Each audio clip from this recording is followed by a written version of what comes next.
She could be Kenisha. She could be somebody else on a different place and tell a new story. Her cousin or but a different mermaid, black mermaid. All of a sudden now, this little mermaid turned Ariel. And Ariel in the original story from the German authors were white. So what was the German key positions though on it though? Like who stood for what side of it and what? Like I ain't You really need catch that. Logic. Logic was the one fighting. I just didn't like Chef. Chef took his argument right and turned it into somehow Logic don't like old ladies cooking or some shit. That's when it just threw me all off. I didn't know what the hell they was talking about. So Logic gotta, Yeah, what's he doing with them honey somebody gotta packs? So catch he'll you up let to us know. speed. I don't know. yeah.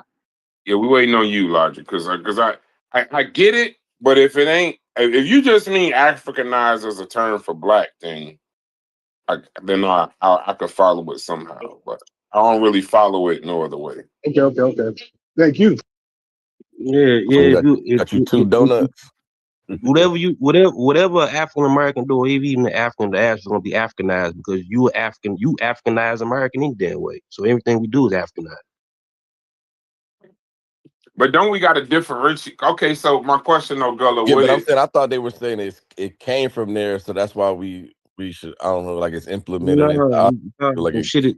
It's some shit that Karinga that studied some shit, some Bantu shit, basically based on the Bantu harvest tradition, but he put his own spins and shit on it.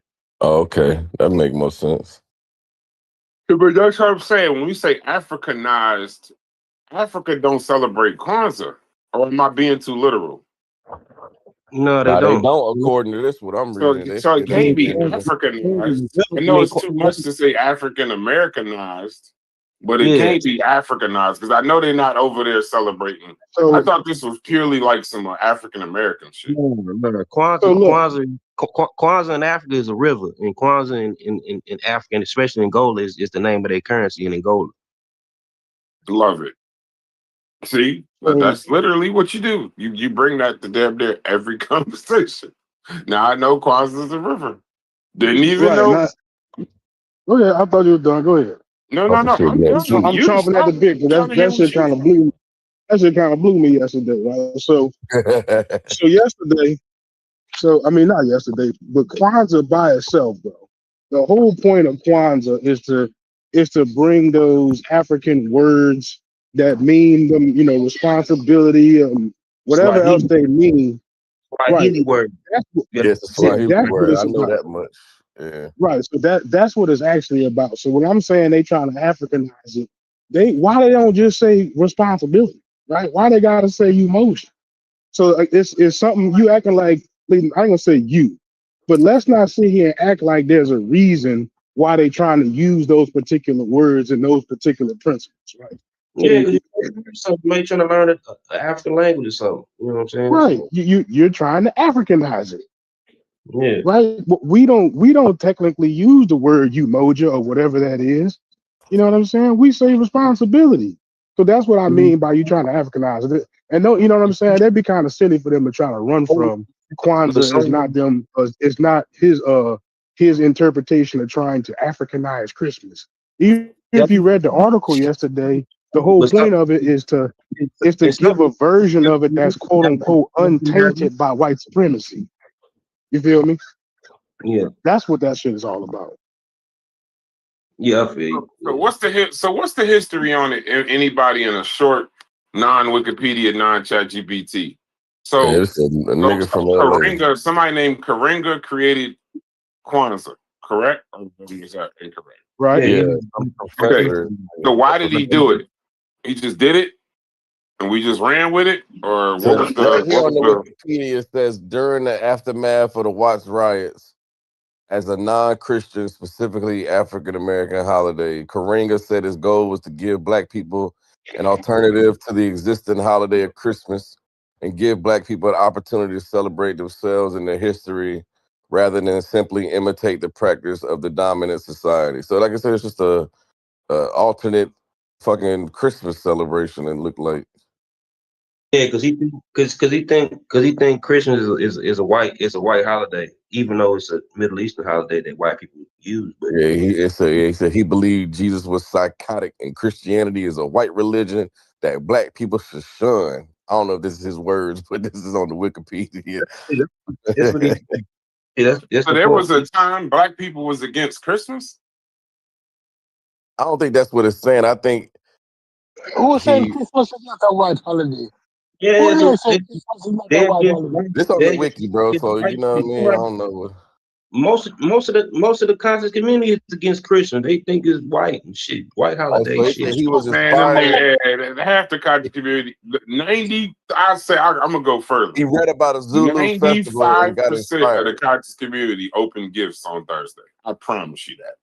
And if they got kids, I'm sure they gave their kids something on All right, Thursday. here you go. Miss According me to with that. Karenga, the name Let me say, Kwanzaa. right, not for run back, but let me say something. Christmas is a white holiday. The tradition of even the Christmas tree was That's celebrated German.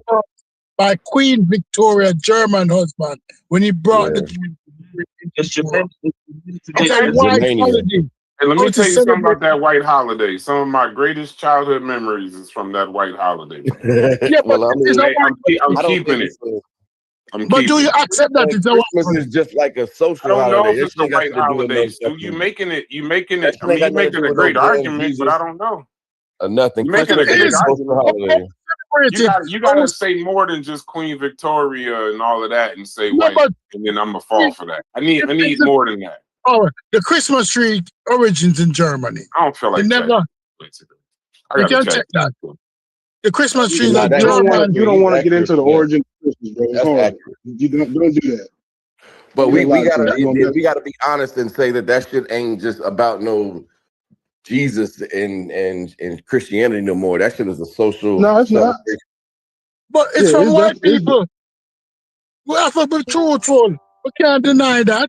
That is a white people holiday. That it came over in the 1800s because it was never celebrated like that before. Man, we don't call it that. We might as well call it Saturnalia. Then I think it's It was changed though. never celebrated. Christians, even in the Middle East, never celebrate.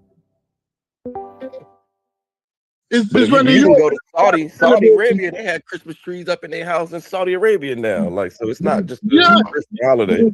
But See, like, okay, so, so this is where it kind of makes some kind of sense, Brad, okay. because like if you actually dig through Christmas, you can see a connection between Christmas and Saturnalia, right?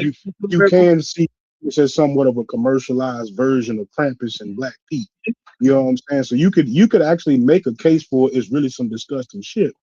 Hey, But can I? so before we get too off topic, we Yeah, go gotta. ahead, I'm trying to justify Gullah. why do we need to Africanize? And that But don't it's not an change the African fact that holiday it's really though. for the kids, and Logic. the kids need to have them good memories. But hold on. So let me ask y'all a question. I didn't want to chat GPT, but I just chat GPT. Okay. So I didn't want to use it. Hazel Walton on the chat says she says, why are we talking about an Africanized holiday? Sure, not because others don't have, also Africans don't get to have. And then she says, so then she said, what are we arguing about? And I said, we're not arguing, we're trying to sort something out. And then she said, it isn't useless, but we don't need Kwanzaa. So I looked up Christmas, right?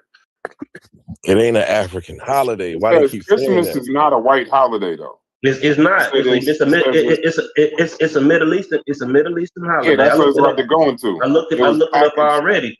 And It was packaged. Christmas Go a ahead. white holiday. Y'all gotta stop this. Hold on. Let's see. Follow How this. Christmas came to African Americans was through white people and their understanding and their traditions of Christmas. No, listen. It's a The little. Middle Eastern Y'all let me version. finish for a There's no Middle Eastern version of But if you let me, hold Christmas. on, you gotta Bella, let them before you finish, go. bro. You gotta let them Hold on, finish. You let got the me whole finish. thing. Let me finish before you go, Gullah, before you go, Chef, because it's about to say half of what Chef just said. It says it's not a white Yeah, holiday, but it was yeah, packaged and sold in a very exactly. European way that makes people feel that way. It says Christmas is based on Jesus of Nazareth, a Middle Eastern Jew born in Roman occupied Judea. That's Palestine, West Asia, not Europe, not white. The earliest celebrations came from Egypt, Ethiopia, Syria, Asia Minor, and North Africa. Some of the oldest Christian churches are Ethiopian, Coptic, Egyptian, Syrian, and Armenian. So the white version comes from when Christianity moved into Europe, it got blended with Roman festivals, Germanic Yule, Nordic tree worship, and pagan solstice rituals. That's where you Exactly. get the trees. That's what I was gonna. That's what I was gonna say. be- That's where the Christmas tree and all that shit come in. At. That's what I was gonna say. It got The Germanized. reason, it said the Harmonized. reason Yeah, I was why gonna it say the feels version white. we got is kind of white folk. No, listen, right? it goes into that. It says the reason why it feels white in America is because in America you get Coca-Cola Santa, Hallmark cards, Suburban Snow Christmas created by white Europeans. So they projected their version of Christmas onto the whole world, but that's not origin, that's marketing. So y'all both kind of right. They put a Germanic deity on a damn Catholic saint.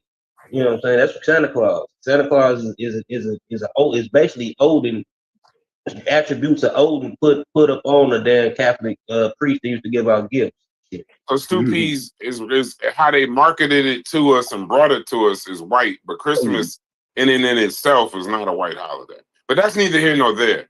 What was the need to? I guess this happened in somebody's lifetime on this chat. So what was going on with Christmas that we had to create? Like what? When was this? What time period with Kwanzaa? I thought it was the 60s, What right? was the why did we have to? Was there like a backlash against Christmas where we just had to create something African or what? What was the onus behind Kwanzaa? Because if not, then logic is right. They took some white shit and Africanized it. He would be right. I'm definitely right. But it ain't African though. So how's it Africanized? No, I mean, look, I know it's I not don't think something he that mean they purely practice like the particularly in continent. Africa. Yeah, I'm not saying that they practice it in Africa, but I'm saying that they're trying to incorporate some form of African culture into the day. Like that's the I guess the influence that you see behind the word, behind the principles, behind all the things that you are You said actually because he chooses doing. that African word. I mean, it don't have to be. That's what it's about. It's a Pan-African version of Christmas. That's what it is. It don't gotta be directly from Africa to be Africanized. I mean, soul food is Africanized than American food. Hey, Gullah, don't take. I know that's this gonna be because we trying to be literal, but I don't think he literally means African in the way probably you taking that as African. I think he just mean blackenized. It's just saying, you know what I mean? But it's because it's kente cloth and a word from Africa. He's saying Africanized, but he really saying blackenized. That's kind of what he's saying. But it's African because it's the Kwanzaa, the kente cloth, the emoja, and all of that. That's what he.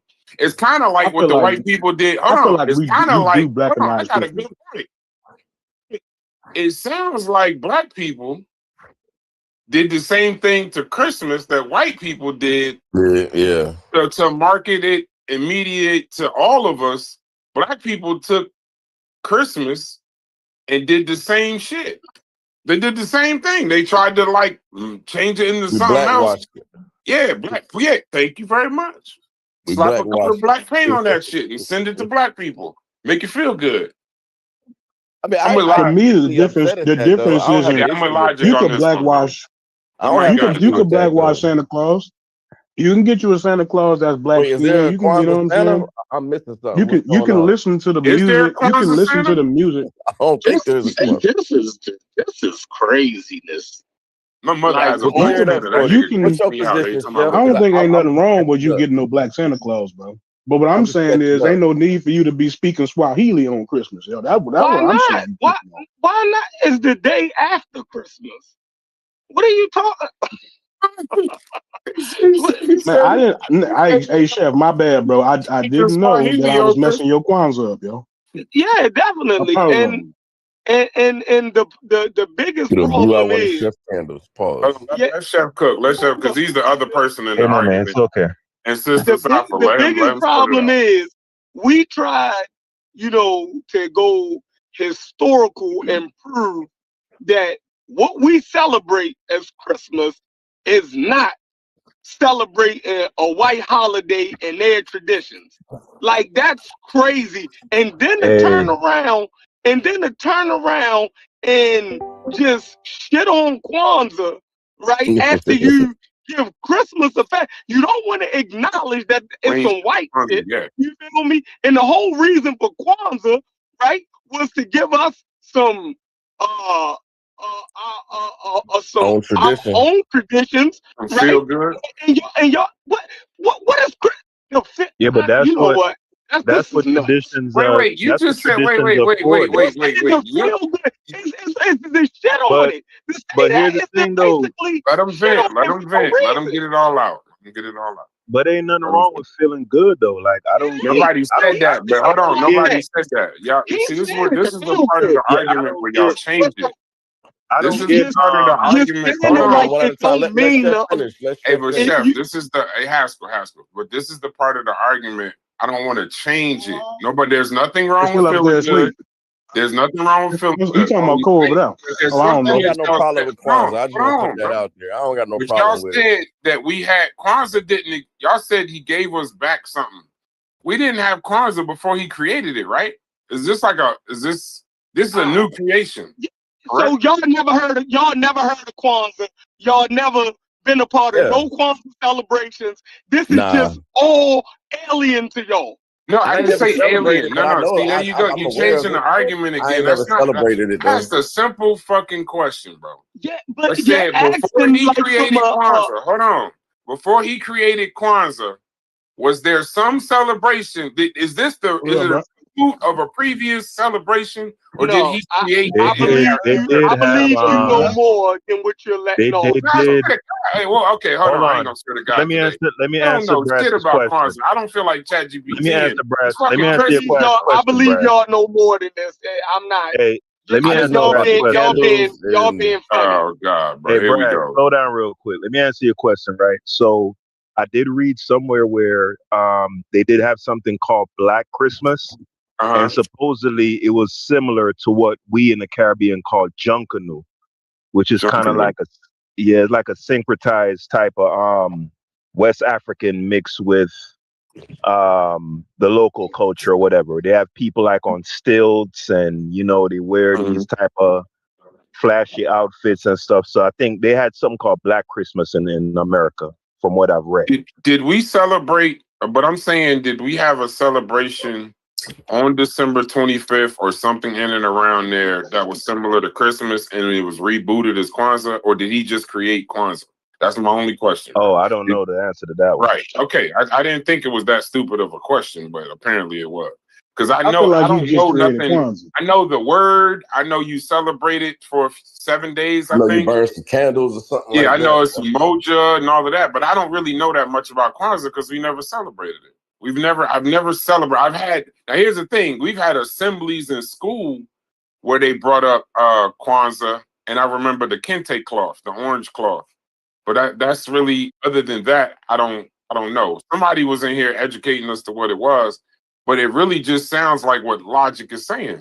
So I'm trying to figure out, like, the actual point of the argument or the conversation is logic is saying, why do we have to take something white and Africanize it? Why? Hold on, That's it. You let me say you it the don't way have to, I'm but saying it. Let me say it the way Everybody, I'm saying it, right? let them say it. Let them say it the way you I say it. don't feel like there's no problem with African Americans buying a black Santa Claus, right? Listening to the black Christmas carols, because we definitely did that shit way better than they did. Ain't nothing wrong with you blackenizing Christmas. But when you gotta speak Swahili, you taking it a step too far, right? And this is the reason why. Because now you opening the door for questions that people still seem to be struggling with today, right? You're trying to make this about African history, you're trying to make this about African language and African culture. And the whole thing is really supposed to be about anti-white supremacy. But you see how far away it takes you from it? Like just because you went out and bought some candles and now you speaking Swahili, don't sit up here and act like that's actually you doing something different. Y'all still whatever the other traditions are, you're absolutely still not getting away from you celebrating Christmas and just calling it something different. Like let's not sit Yo, up here and do Christmas that. is December 25th. What? So you didn't change the day, Chef. No, listen. Nah, Why you Kwanzaa saying is on that, the Chef? We 26th. can Wait, let him celebrate finish. both. I'm saying that you Let leave. him finish. Look, Why I'm you saying saying that that? you leave Holiday. the door Bro, open. You leave the no, door bro. open for the same cycle that we in right now, where people Fine. overemphasizing the wrong thing. Right? See, that's what I'm That's talking about, any Chef. holiday. Listen. So then it would be better if you will make that argument for all holidays. And I said that in my what's the name.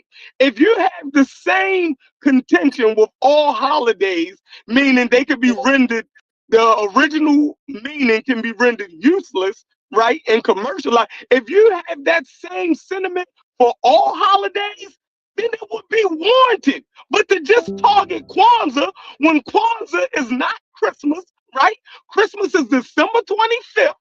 Kwanzaa starts December 26th. Do y'all get that? So you can still celebrate your Christmas, right?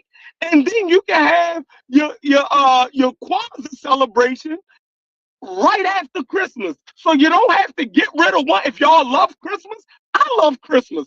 I ain't saying give away Christmas, but I ain't gonna shit on Christmas and uplift Kwanzaa. I know black people can do both, but to act like one is bad and one, y'all crazy. That's I Yeah, fucked agree with up. Chef.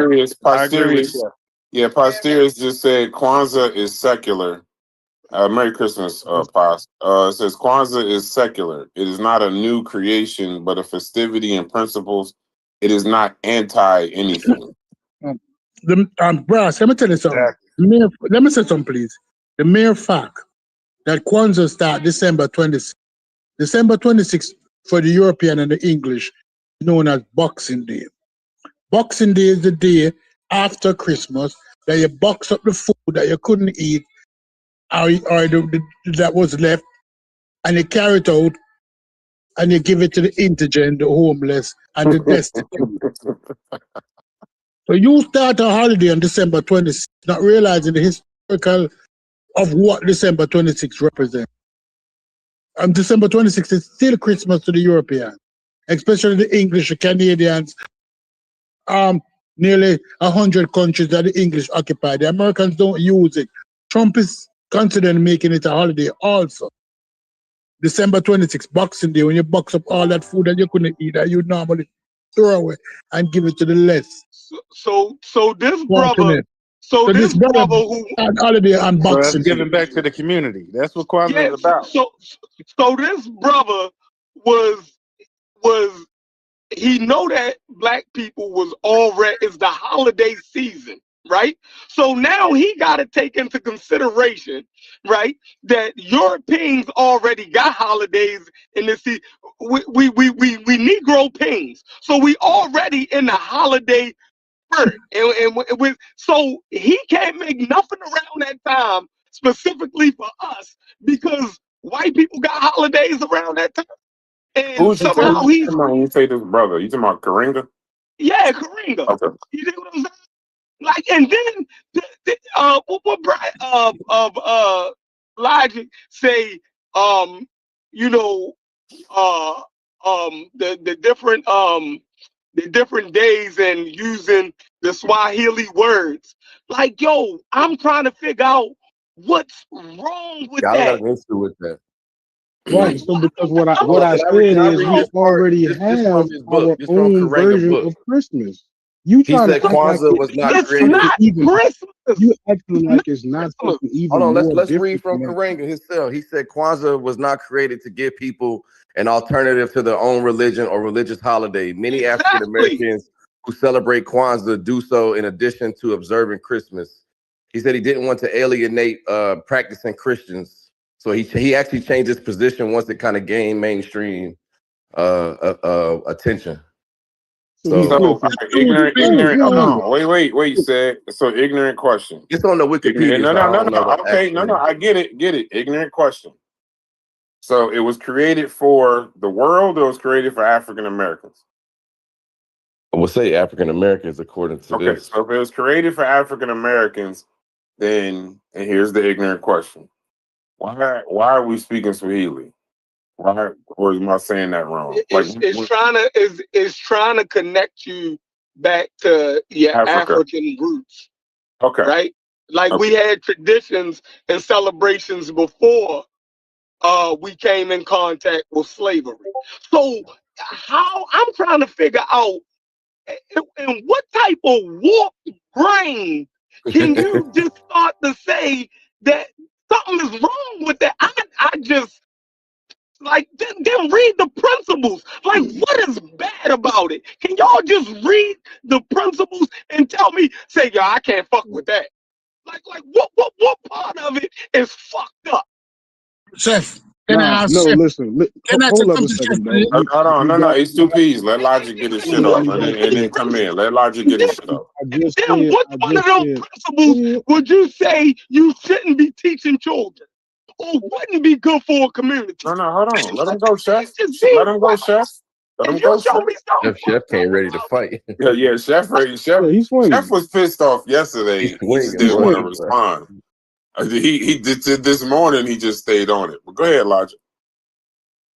So I already said black people got their own version of Christmas already. We got our own Christmas carols, right? You know what I'm saying? You can absolutely go not to Christmas. Let him go, Chef. You gotta let him fight. Go to the store, right? We can go to the store and blackanize Christmas, and the store actually help you do that. They got a black Santa Claus that you could buy. You go right to Home Depot and buy black Santa Claus, right? So I'm saying when you gotta have this other version, right? Let's not pretend like the other version is not a way of Karinga sneaking in African culture. That's what it's really about. You said it yourself. So it ain't the principles that's the problem. Why you can't just say responsibility? Why are you saying your moja? Right? Why are we trying to teach the Swahili to the kids, not the principles? Right? Why in the world are we trying to infuse that into the Christmas? That's what I'm saying. Why And can't you're you trying do to act like both? that's not what I'm saying, and I keep saying it. Why can't you do both? And why you keep mixing up with Christmas? But what is wrong with teaching Swahili and teaching the principles? What's wrong with it to African American people? So learning Swahili is what we call black empowerment. It's not about how come you always relate something to some blackity black struggle? Because Milana Karinga said it's about black empowerment. Oh shit, that is hilarious. Milana Karinga said learning Swahili is about black empowerment. That's why I said it. How come it can't just be about empowering as far as education? And wait, he said learning Swahili was he said that? It's in the article. What is this article? Can you post the article again? I want to see it. Can you post the article again? The of the Black Power movement, according to post it again. Yeah, post the article. I want to read that real quick. But according to the Wikipedia, it's created on the tail of Black Power movements. But what is the problem with learning these principles or reflecting on these principles? And it's not the principles that I'm saying I have a problem with. Now, yesterday, to be clear, I definitely did say, and I still will stand on, I do not believe African Americans need a holiday to teach them how to be responsible. I still have a problem with that. That don't sound right to me. But that's a different conversation. So I'm saying if you took out a day to emphasize responsibility, why are you saying it in Swahili? So if you saying we just doing it just because, you being disingenuous. We don't like the Swahili portion of it shouldn't be what you trying to internalize. You're supposed to be trying to internalize the word that it means, right? We're supposed to be trying to internalize responsibility and group economics. Like, why are we speaking Swahili? Why can't you learn both? I guess that's the question I'm still having. What is it about anything on the continent of Africa that you seem to have a problem with? You have a problem with African Americans? You keep trying to tell me I have a problem with it. And honestly, sister, I'm trying to see if you got a problem with answering the question of why is speaking Swahili black empowerment? It's learning another language, just broadening your scope is empowering. Just being able to say something else. And they said about 3-4 times that this is not a replacement for Christmas. But you keep adding Christmas in there. I'm confused about that. That's because I'm not gonna sit up here and play like that's not what's happening. Hey Rush, I got a question for you. I know y'all keep saying this isn't a replacement for Christmas. I know that. So, but don't, speaking of that, I know you got your shovel busy, wherever you at in Jersey. Yeah, I did. But then what was it's got to, for it to be strategically replaced, not replaced, for it to be strategically placed on December 26th. I know it's after Christmas, but no. So it's got no, it's the 26th, right? Boxing Day. Boxing Day, right? Boxing Day. So do you give gifts? Yeah. Does it have gifts? Yeah. You get small gifts. So don't it, I'm not saying this as a replacement, but you don't think at all it seems like they took a holiday and just kind of like you don't get that feeling at all? Or am I bugging on that? Did Christmas do that to Hanukkah? I don't know. You talking about the menorah and all of that? Yeah, don't they give gifts on Hanukkah? No, I don't know. But yeah, I guess they do. Yeah. So then they took hold on. So what was first, Hanukkah or Christmas? Two different celebrations. Hanukkah what was first? Was Hanukkah first or was Christmas first? Like, were we celebrating Christmas and then the Jews created Hanukkah? That's my question. No, Hanukkah is first. Okay, so Hanukkah's first. So then then it ain't like Christmas because Hanukkah was there first. I'm saying Kwanzaa was in like Hanukkah. Is Christmas a gentrification of Hanukkah? No. What? So, no. But Hanukkah, Kwanzaa is blackety black Christmas. I didn't say blackety black. I'm saying, but y'all trying to disassociate. Okay, so listen, you're trying to disassociate it from Christmas, but then I keep hearing, then why do it on the 26th? It has to have something to do with Christmas. That's what would be the point? Hanukkah ends on the 24th. Well, Christmas Hanukkah was comes first. on the 25th. But y'all have no problem with that. I don't have no problem with none of it. You see my argument? I don't want that. And Kwanzaa is not a day, a whole week. I don't know if Hanukkah. No. Listen, what I'm saying, if Kwanzaa is just principles, right? If you're just supposed to recite these principles every day, then to me, it's just, I don't think it's a celebration of this, that, and the other. But if it's giving gifts and you're doing like if it's got some Christmas to it, though, don't it? Don't it got some Christmas to it? Principle is the main thing, but you don't have to give gifts. But people often do. You know, it depends on where you're from. You know, America's a huge country. So we all have different types of. Does anybody in here celebrate Kwanzaa? I don't celebrate it every year, but I celebrate it. No, not you per se. I'm talking about, does anybody in here every day say these principles and whatever that we can find somebody that practices? No, because I don't. In my childhood, I'm about to say in my childhood, I did for a couple years. My daddy tried to instill it into our household. Like what was it like, DQ? Give me an idea. So you did Christmas on the 25th. You got gifts. Then what? Then what happened? Majority, like I said, majority of it was education wise for my pops. Exactly. We didn't get no gifts. It was basically Umoji, Ujama, Ujima, Kuchitakalia, Imani, Nia, all of it. Like he drilled that in my head. So that was the main reason for that. I didn't really get gifts for Kwanzaa. My granny might have gave me like a red, black, and green stocking cap or some shit like that. But it wasn't based on the gifts. It was more just understanding and instilling principles and going into the okay, then there's nothing wrong. Then there's nothing wrong with it. Yeah, because I just read on. There's nothing wrong. I just read on. That's something else. You just instilling some shit in your children. I don't have a problem with I just read. Y'all hear me, bro? Hello? Yeah. Go ahead, bro. I was just saying, I was just reading on ChatGPT. It said it ain't no replacement. Like some people practice both, so it's not a replacement. Okay. They practice Christmas and Kwanzaa. Yeah. So if it's not a replacement, or it's not really associated with Christmas, then I don't have a problem with it. What is wrong with extra principles for your children? Yeah. Even if they in Swahili or anything, then it's cool. I'm cool with it. And I'm gonna say Christmas ain't the only holiday where you give gifts and shit. I mean, shit, Valentine's Day ain't imitating Christmas. You know what I'm saying? Only thing you get on Valentine's Day I feel like they're doing something else. I feel like this the premium package right here, Brad. You know when you go to the car lot and they give you and you want the leather and the navigation, gotta get the sunroof, right? You know what I'm saying? You can't just talk about the principles, bro. You gotta get the whole package. You know what I'm saying? That's what it is. I feel like they're doing. You slipping in something totally unnecessary. Because if we wanted to make it all about the principles, wow, we speak. So what is Christmas slipping in? What is Christmas slipping in? Well, they slipping in all type of raggedy ass shit. But you're not going in on Christmas.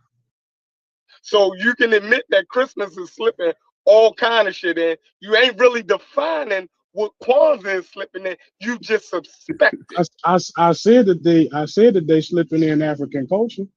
I even said during this same conversation.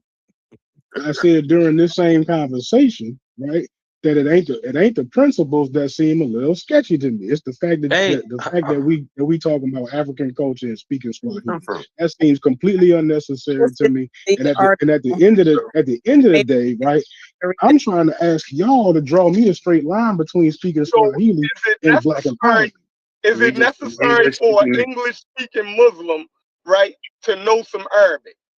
Is it necessary, or would it hurt your feelings if they greet each other? It ain't nothing wrong with being educated and learn a different language. It ain't nothing wrong with that. Like I learned. Before y'all tell me if I'm right or wrong with it, can somebody tell me what does that have to do with Black empowerment? I'll keep asking the question and nobody answering that shit. Because that don't even make sense. Like we ain't even. That's what the article say. I didn't say it. Look, that don't even make sense. Let's get to what you're actually, you know what I mean, getting at. So if a English speaking Muslim, right, knows Arabic words and terms and phrases, right, would you say it was something wrong with that? Would you call that Islamic empowerment? Would you say that's kind of fucked up? Why would you have to learn? You know what? Would you do that? Oh, I get your point now. Why you calling out? You're saying why you calling out Kwanzaa? In African why you ain't got no smoke for Christmas? Yeah, or any other thing. It would be logical if he had the same issue for all holidays. Hey, Chef, how old was you when you realized what the Christmas tree actually was for? How old was you when you learned what the mistletoe actually was? How old was you? Shit, I'm about to be half the age I am now. What the fuck what are you about to teach? Yeah, grown. Yeah, what is the tree and the mistletoe? What is the actual thing? That's Scandinavian in Norse mythology. Like the Christmas tree is the evergreen. That's what I'm saying. Let me finish. The Christmas tree about some Norse shit. Yeah, the Christmas tree is the evergreen. They taught me this in school. This is fucking evergreen tree. The reason the Norse and shit celebrate this shit is because it stay green all year. Yeah, it stay green all year. So they celebrate that tree as being, you know what I'm saying, holy or sanctified from like Nordic, you know what I'm saying, traditional, you know what I'm saying, cultures. It's a reminder that spring will come again. So logic. I'm trying to figure out, right? Why you don't have the same sentiment? And I'm trying to explain it. I said one particular point and y'all dove in on it, right? So when Black people put up a Christmas tree, ain't nobody trying to think about what the tree actually means. We got all these symbols around us: the mistletoe, the bells of holly, you know, all the shit. We might be burning logs in the goddamn fireplace, and we don't know what the fuck that shit mean to the Scandinavians. We not internalizing. Hold on. Right? But what's the message? We don't have no message when we put a wreath in front of the door, right? So what's the message that we get when we speak in Swahili? Because we could talk about them same principles and leave the Swahili part of it out of it, can't we?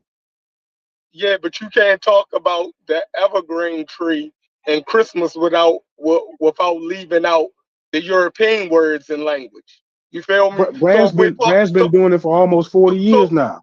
He's a clear example that you can put up all them symbols around your house and not have a connection to the symbol original meaning at all. No, okay, but he's speaking the European language. So if we're connecting something back to African traditions, and last time I checked, we came from Africa. Am I right or am I wrong? Or You're right. We don't come exactly from Swahili culture, but we come from Bantu culture, which is related to them. So yeah. Right. So what the problem is, and we don't come from the Norse culture, right? But English people have adopted your Norse traditions into their holiday festival, right? And we're still using European words to name these different symbols and everything. And I don't hear no problem with that. It's only a problem with black people using something African. It's fucked up the logic some type of way. What? No, I'm still asking you what it's got to do with black empowerment, bro. I'm still I would say I don't know why you are avoiding this question like that, because I'm trying to keep it somewhere. I don't even know how to answer that. But it should be evident. I feel like, but I feel like you saying it should be evident. I'm working on it. Go ahead. All right. So I feel as though it's evident, right? It's evident in the fact you're connecting black people who came from Africa back to some African words and some semi-African traditions. If you don't think that there is something good in that, right? Then logic, I don't know what to tell you. Because then what would be good in Christmas? So look, I mean, because Christmas is actually for the kids, right? When you teaching the kids Swahili, that ain't for the kids. That definitely ain't for the kids. Christmas ain't just for kids, bro. You must ain't been around Catholic people. My girl is Colombian. She Catholic, and that shit ain't just for no kids, bro. They light candles. They got the thing. They got the celebration where it's called the 9 day, the 9 days of candles, where they light the candles up 9 days before Christmas and shit. Like that ain't just for no kids, bro. Your whole perspective of Christmas is fucked up. First. Hey, so hold on. But I think, hey, Logic, let me say something real quick. So I think we're getting away from what Logic's saying though. So the principles are cool, great. And but I think at least what I'm getting from it. So it's Umoja, Kuchi. I don't know. Somehow I want to fuck that word up. Kuji Jakalia. Hey, Chef, you mad that I don't speak Swahili, my nigga? I apologize. I don't speak you gonna learn. If you seen the Lion King, you gonna learn fucking Swahili regardless. Fucking Lion King came out. I say this every year. I say this every single year. We dropped a Kwanzaa album to the label, and I repost it every single year. So yeah, it's in the chat. Yeah. Okay. My song I had to do was Kuji Jakalia. Okay. So self-determination, Ujima, collective worker responsibility, Ujama, cooperative economics, Nia, purpose, Kumba, creativity, and Imani, faith. Yes, so all right. So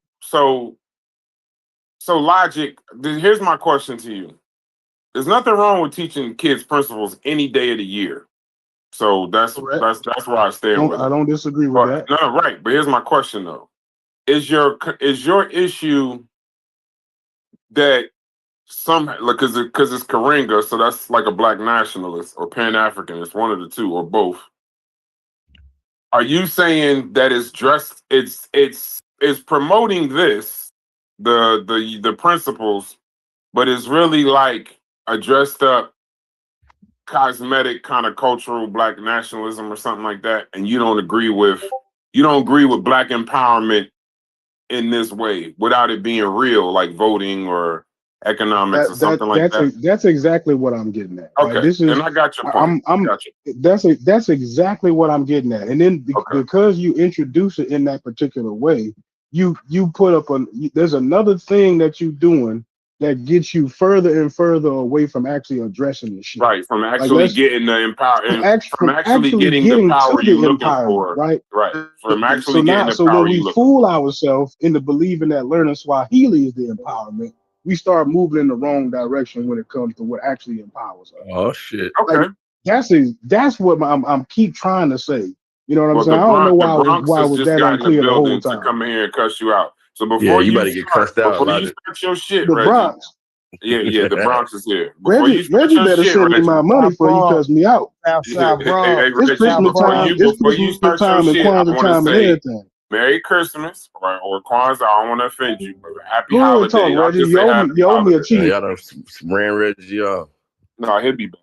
It's that You owe me a Bronx, cheese it's that Bronx before you come internet up in here with connection. that bullshit. But yeah, so if you just saying that, I don't think there's nothing wrong with that. But before y'all all get off, pause. Everybody in this motherfucker, happy holidays. I hope you had a great holiday with your kids I'm and your broke family or after something this like that. fucking holiday. You ain't broke, baby. you broke like that nigga on I ain't got no Pay the money, Floor. I'm baby. broke, baby. I ain't got no money, baby. I ain't got no money, baby. I'm broke. Got no money, baby. Wow. We got a lot of snow, a lot of money too, but we got a lot of snow over this motherfucker too. Lord Jesus, we got like 9 inches of snow yesterday. Hey, Brass, it's 83 degrees. Oh, I want to hear Reggie hear that take shit. on it. I know Reggie was there when Kwanzaa was created. Honestly, I think you just cursed at me, and I'm gonna let that shit ride. Think you're gonna tell me it's 83. I'm fucking using salt. I learned ADQ yesterday. I learned the difference between salt and the chemical blue shit, and now I went out and bought a whole bunch of chemical blue shit because I've been rotting off the bottom of my goddamn car putting salt on the goddamn. You putting salt on it, motherfucker. Yep. But what up, Reggie? I know you ain't shovel yesterday, but shouts to you. No, I live in a high rise and you live in a private. Okay, Reggie. Talk that shit, Reggie. Yeah. Do you own the? Yeah. Okay. Hey. Here we go. Hey, let's not go in here celebrating non-ownership unless you own that motherfucker. No, just because if your only perk is you ain't have to shovel, then your high-rise comment is rubbing me the wrong way. We talking about black empowerment over here, right? No, I'm a shareholder in there it is. Then now you talking my language. I love it. I'm a shareholder, but the money that I put in for it, I probably won't get back with because of repairs and stuff like that. But it gives me the privilege to live here and then So Logic, a happy new year to everybody, first of all. Happy holidays, and I know you're having a Kwanzaa conversation, and I didn't hear what Logic said yet. That was I seen the title, that's why I eventually jumped in. But Logic, I thought we was cool. We are cool. Why you still owe me a cheese. I ain't forgot. Just because we cool, that don't nullify your debt. What's up, Ashley? Hey, Reggie owe you something? Yeah. I thought you was bullshit. Yeah. You serious? That nigga's funny as hell. Man, Reggie owe me $20, man. Go ahead. What the hell happened? Is that all? That's it. Okay. That's it. I'll send that over. Into a player. No. I don't want it from you. I want it from Reggie.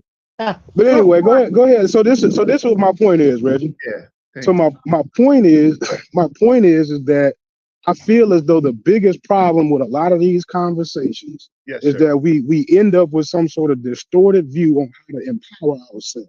We always got to go some crazy ass roundabout way. We got to reclaim Egypt. We got to speak Swahili. We got to dress in dashikis, light some candles, and sacrifice chickens or whatever the fuck else we got to do.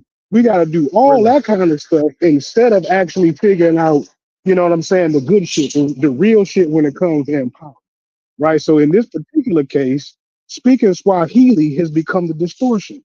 So if we have to say that speaking Swahili is our modern way of empowering ourselves, it make us sound stupid helpless.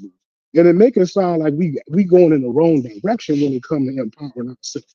Because we could walk around and have Kwanzaa 365 days a year and still not have no political.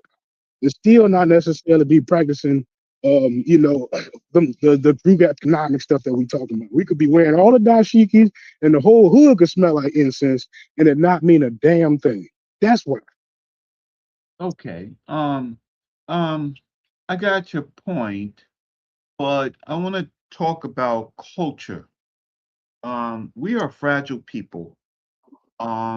We have been stripped of everything. We are Americans, citizens of the United States of America, but this population has been so injured by not only slavery, but in the last 100 years of a position where America has how can I say harmed us in drastic ways, unlike any other population in the United States, and that it's curious that like I live in Manhattan, across 110th Street, Black people don't own anything. And even in Harlem, except for the homes that they live, those people own that. But across 110th Street, we don't own property at all. It's just curious. It's just curious to me that we don't take those things into account. This ongoing war where our people are dying like baskets of apples that are picked and everybody's grabbing it, and we've contributed so much and have very little. So this Kwanzaa was born in the 70s, as you know, and it's non-religious. So that was a big step. Though it's to me more connected to socialism than anything, but that was a step that we took in the 70s. Um, it reminds us the principles, and I go to Kwanzaa events occasionally, right?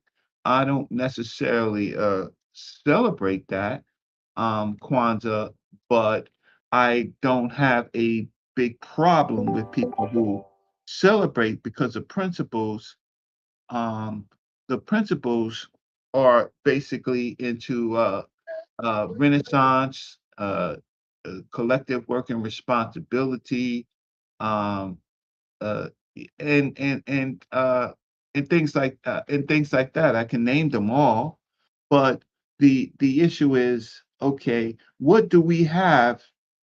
Are we just American, or are we something else?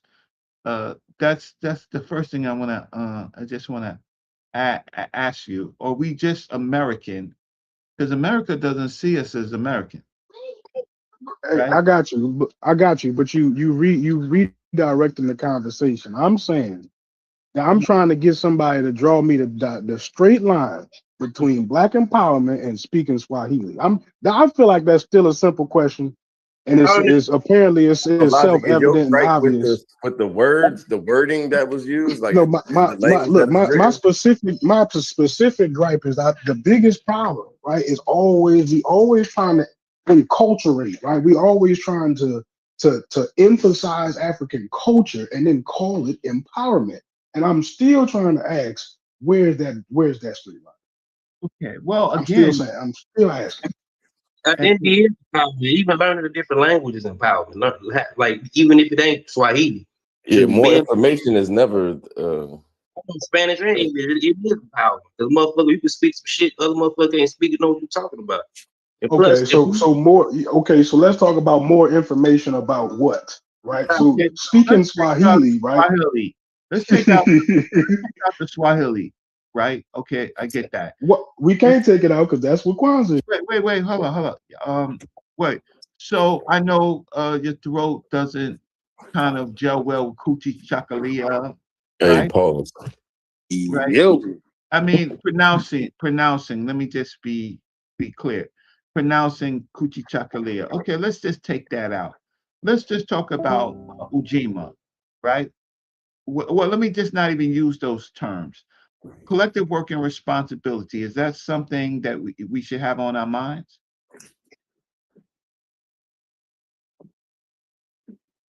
That's a fantastic thing to be thinking about. Okay. And but so look, what I'm wanting you to do is not act like the word, the Swahili word, is not there for a reason. That's what I want you to stop dancing around. Yeah, because I'm not saying nothing bad about the principles, but let's talk So you're about the saying purpose for it's a that Swahili misnomer word. with the wording. Like you don't like that it's written. Yes, it's taking you in a different direction.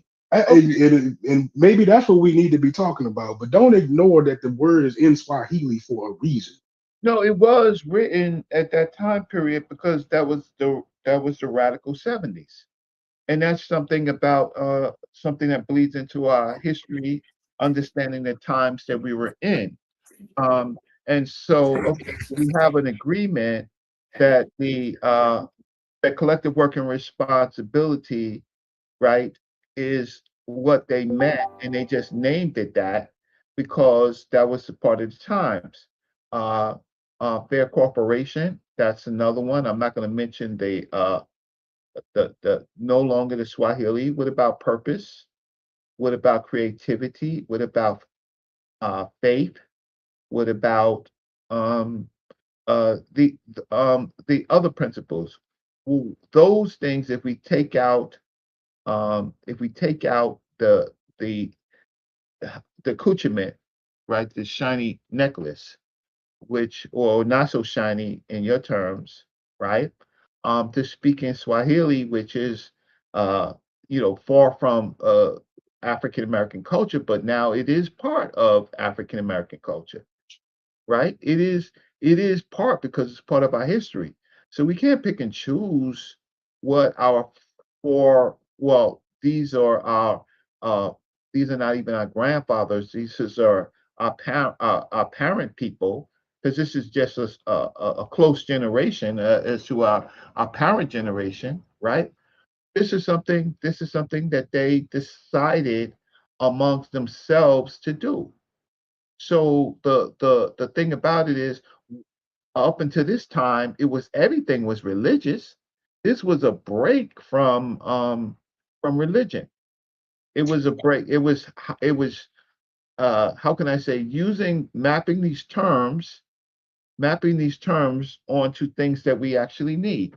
So unity, self-determination, collective work and responsibility, cooperative economics, purpose, creativity, and faith.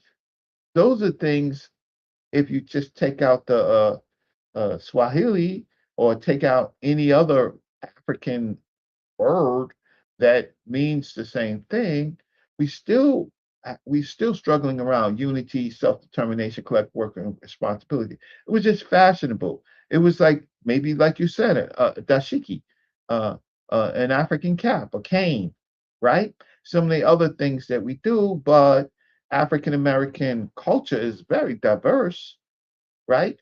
Now we use different words like AI and blockchain and things like that. No, However, we still call unity. We still call cooperative cooperative working. We still call it that, right? And when you say that, I know exactly what you're talking about. I don't need no Swahili class to learn it. So what I'm saying, so look, when let's not ignore that Kwanzaa fits. No, look, I'm just doubling down because you kind of danced around it, and I want to emphasize it right quick. Let's not ignore that Kwanzaa fits within this adoption of African cultural theme that was happening in the 1970s, right?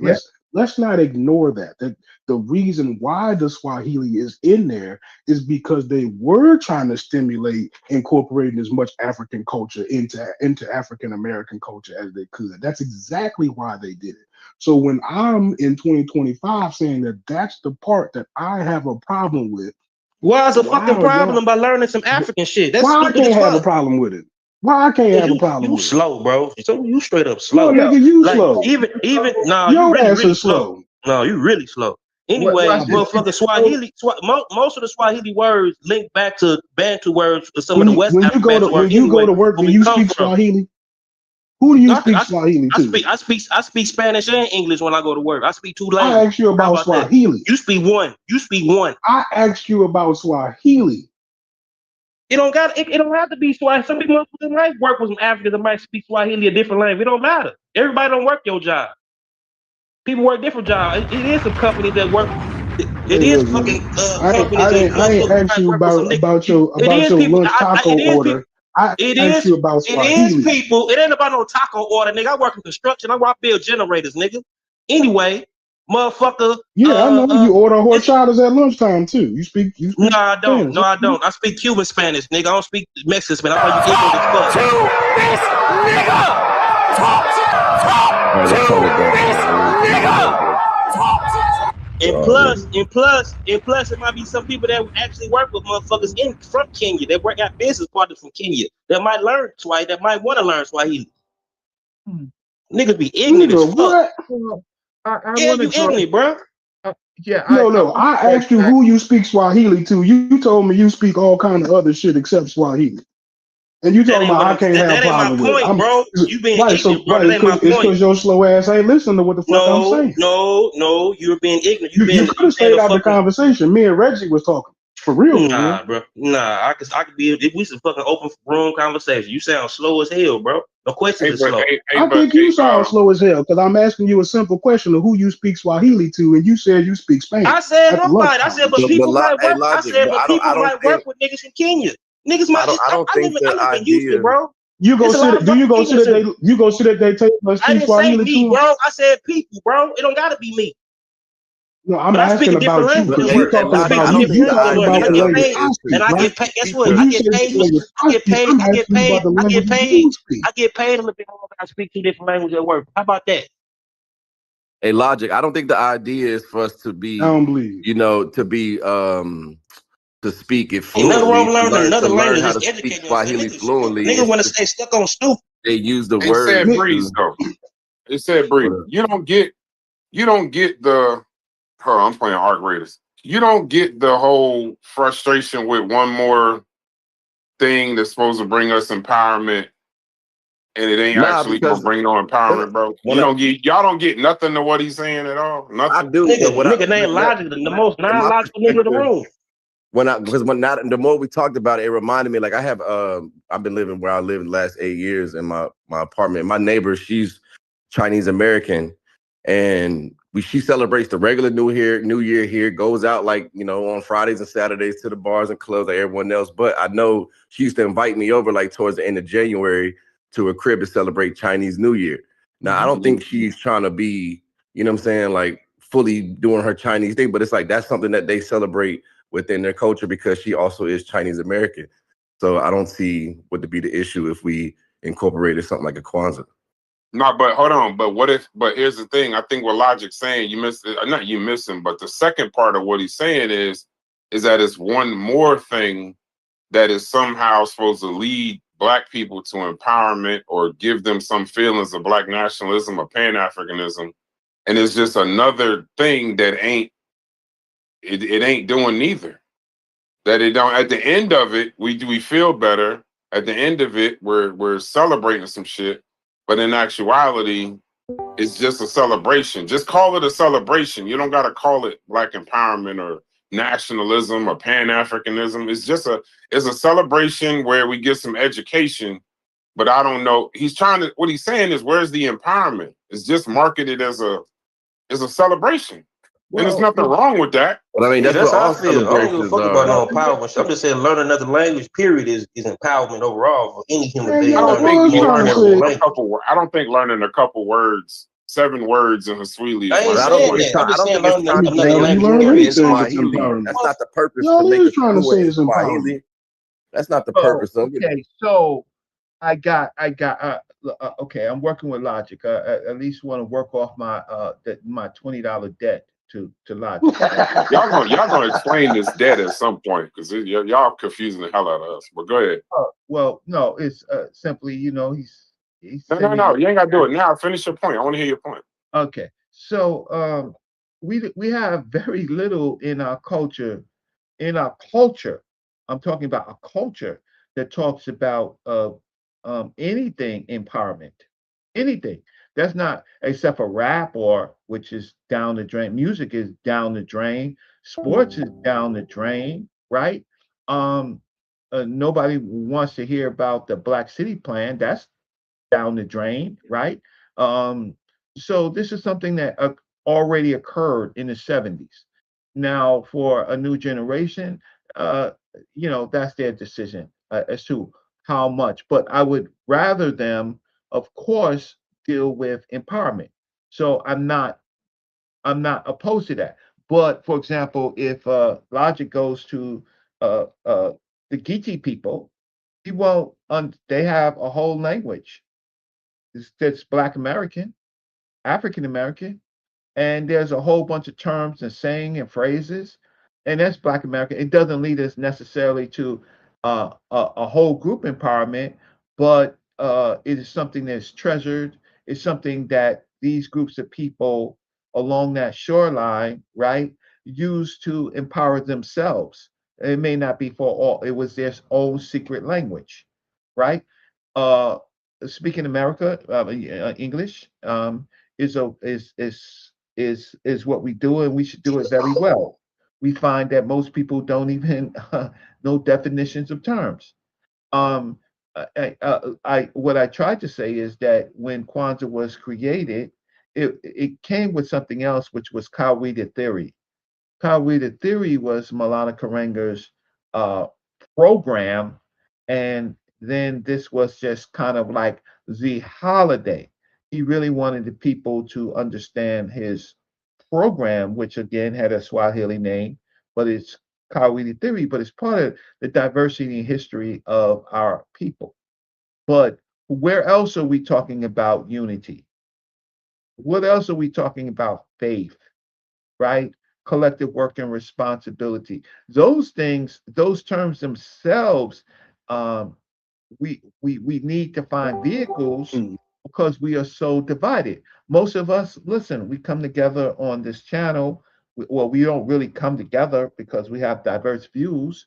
I'm waiting for Stu Peace to come up and curse me out, tell me I'm ignorant or I'm not well He had a educated. great point about Boxing Stay Day. on I topic, think we Reggie. just, You was cooking, bro. Stay hey, Reggie, on topic, Reggie. yeah, I know, but I think we got away from. Stu Pease made a good point about Boxing Day. We're gonna get back to, but I think, Yeah, stay on topic, Reggie. You was stay bringing it on home right this there. because you're Yeah, welcoming. you was cooking because You're didn't welcoming Baz some didn't I shit you tell you don't it's the really want. premium package, Joe? You gotta get the leather, the nav, and the sunroof when you buy that mug. Yeah, that's that. I mean, like he got a point with that, bro. I'm not against the principles, but he damn sure got a point. I don't know. I don't think we need more shit. I don't think we need more. I don't know. Maybe we do. This is I a mean, confusing what matter what conversation because form does it? We What hold on, not matter hold is on. it the He form though? said Like, this is a confusing conversation because I feel like in the chat he made a good point. He says we fighting over shit and wonder why we get ridiculed. We'll fight over anything that brings any sense of unity. And I feel like that, but I also feel like I don't think we need more made up shit to unify. but like Either we Reggie gonna said, what unify does it or matter we the over here. vehicle that is brought Well, to us? Like here's these the are thing. principles we could benefit from. Like it doesn't matter the vehicle. I agree with Reggie on that. Like that's Yeah. who cares if it's written in I a don't think Swahili Logic term? want to Like we use celebrate terms from anything. other fucking languages all the Yeah, time. I'm still I don't trying think to figure Logic out want the to celebrate problem. anything Milana Karenga created. What'd you say, Chef? I think that's part of the beef too. I'm having a hard it's time seeing absolutely the not. problem. Like it's Yeah, more of a I'm thing. with you there. What's the It's issue? more of a thing. It's an attack on black people just figuring some shit out for themselves. Like shit ain't gotta be all like what you saying, bro. Like sometimes you're in a situation where you just want to figure shit out yourself, do shit yourself, make up your own shit, and how is that hurting anybody? And like, why do it gotta be connected with you getting civil rights? Like every Christmas ain't about getting your civil rights, or Bro, I'm not the one connecting it to black empowerment. making Mulana you vote. Karenga is. Well, the man who created it. Why the are man you who created it. On that, bro? Why are you stuck on that? Because look, if we want to create a version, of talking about all that shit, we could do that, and we could do it way better and leave the African stuff out of it, bro. And you know what I'm saying when I say that. No, I don't. We got enough creative minds right in here to create something and leave out the African. December 25th. What day was he actually born on, Chef? I don't know. They said me either. I'm glad you was honest. Right. I don't know. Right. We don't know. For all we know, they could have made that shit up. Right? For all we know, they could have made that shit. They could have made Jesus Christ up. Right? I just know that they gentrified Hanukkah coming right afterward.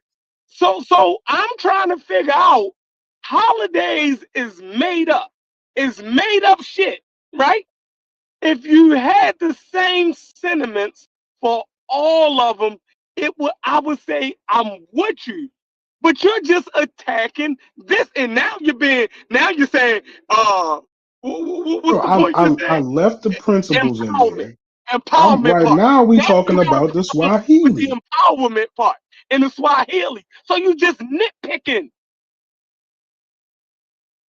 Start nitpicking Christmas, nigga. Then I'm with you. Yeah, that's what it is.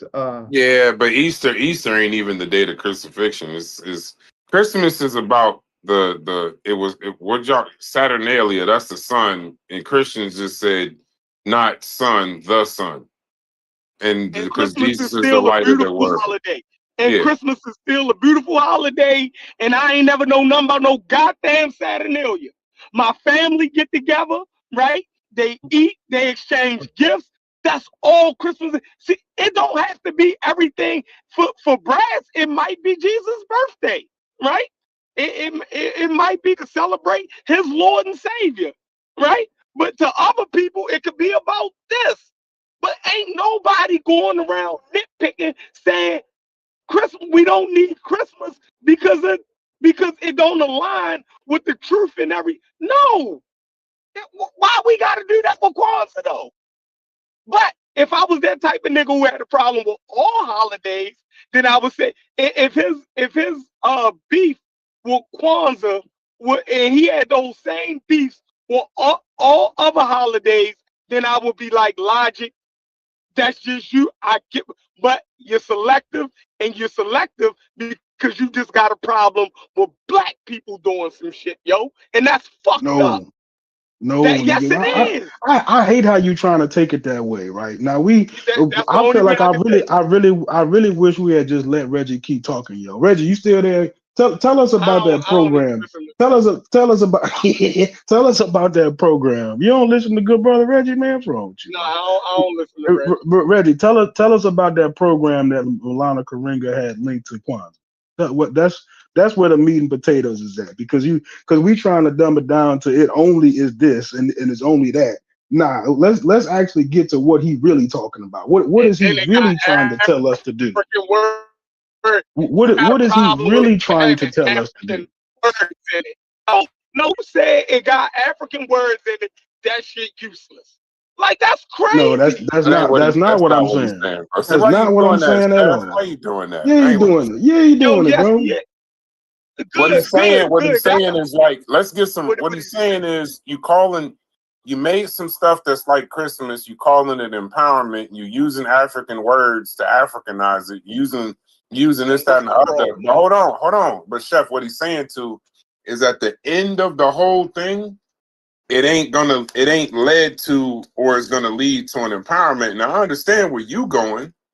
You going with it's a celebration, right? No, I'm saying it's just another reason to unify and teach your kids something, and I get that too. I get that part. Some good shit. I'm trying to figure what's the bad part about it. Because Logic always gonna fight fake empowerment, bro. He always gonna fight that shit. How is it? How is that? You know what? Y'all right. Well, you fighting. You act like how long have I been asking how is it real empowerment? Like you just and then so not too long ago they were saying it ain't got nothing to do with empowerment, right? So like So hold on. So if the principles, is it anything about instilling those principles into a community a bad thing? Would those principles help any It ain't community? look. How many times have I said it ain't the principles? Why is it got to be in Swahili? How many times have I tried to keep it on that track? Oh, that's ridiculous. That sounds even more ridiculous. Well, then let's say it in Spanish. Then let's figure out how to say unity in Spanish and say it in Spanish. Then why wouldn't we do that? Spain? Bro, do we come from Spain? From Spain? But we still using the same words. No. It still mean the same thing, right? Do our particular community so come is that from so? Spain? Right, so it's the Africans, it's the Africanist part that you really want to keep. You're not even trying to just emphasize the principles. You actually are looking to maintain the Africanness, right?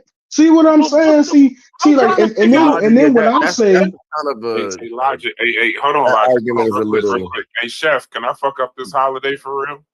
Because the more I look into it, you know what I'm doing, right? So, I'm about to go fuck this whole thing up. Milana Karanga. So, Reggie, you a slick motherfucker, bro. Milana Karanga was not just some harmless cultural professor. He ran a group called the US Organization. Right? So in 1969, 2 Black Panther leaders were murdered at UCLA after an intense robbery. Yeah. I'm about to fuck up the whole thing. No. I'm about to fuck this up. See, hey, hold on, Chef. I only need 10 seconds, bro. Yeah. See, so worse than that, Karenga was convicted of felony assault. Oh, that shit don't mean nothing, bro. Logic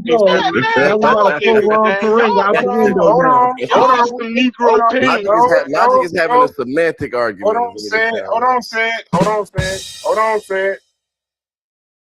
He tortured and abused 2 women in his organization. The details were brutal. Hold on. The details were brutal, including beatings and sexual violence, and he went to prison for it. I am not celebrating this shit. Fuck that. All right, well, okay. Gosh, I was just waiting for you to find that out and read it. That's all I didn't even know. Y'all didn't tell me this motherfucker was a. But Reggie, can you tell us about? Can you tell us about the other part of Kwanzaa? The other thing that Karenga had. Apparently, Karenga didn't read the goddamn principles. That shit don't matter. Yes, it does. Unlike most of. I'm about to find all of the disgusting shit about Christmas, and let's see. Listen. You're gonna do that anyway. You're a Muslim. You're gonna do that shit. Let's see if you have the That's how you get himself right I don't care about that. I don't care about. That ain't what I'm talking about. You can go do the what about this and all that. Nah, it's the same thing, bro. I'm talking about. Y'all niggas sound like Negropean. Tell him. Hold on. Hey, Sid, let me ask you a question. It's shameful. This is the same thing, bro. You're doing the same thing, bro. Hold on, Sid. Let me ask you a question. Go ahead. So the nigga created Kwanzaa. Cool, we celebrating it. Y'all gonna start talking about Jesus and all this other shit. That's fine.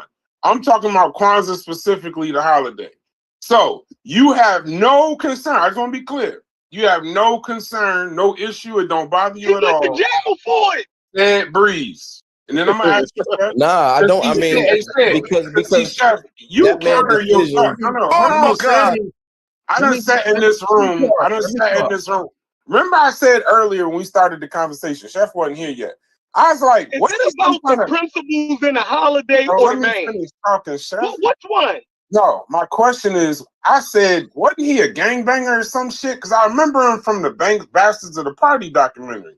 And everybody kept saying, nah, he's a professor and this and that. I said, okay, cool. I ain't know what the nigga was. I'm gonna be real with you. But if the nigga is a fucking kidnapper of black women, okay, we forgetting that shit. God. We ain't even gonna discuss that part. Let me you know what Christianity did to black people? Here we go. What about us? Go ahead and do the what about. I'm talking about Kwanzaa. It's the same sentiment, though. I gotta agree with you. Your talking point gotta be consistent, bro. I'm talking about Kwanzaa. We could do a show on Christianity.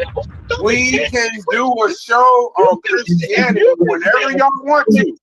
If Yeah, you we all can do a show on Christianity whenever you want to. I'm talking about. Y'all love critiquing the black man, but don't critique the I'm black talking about. Listen, y'all.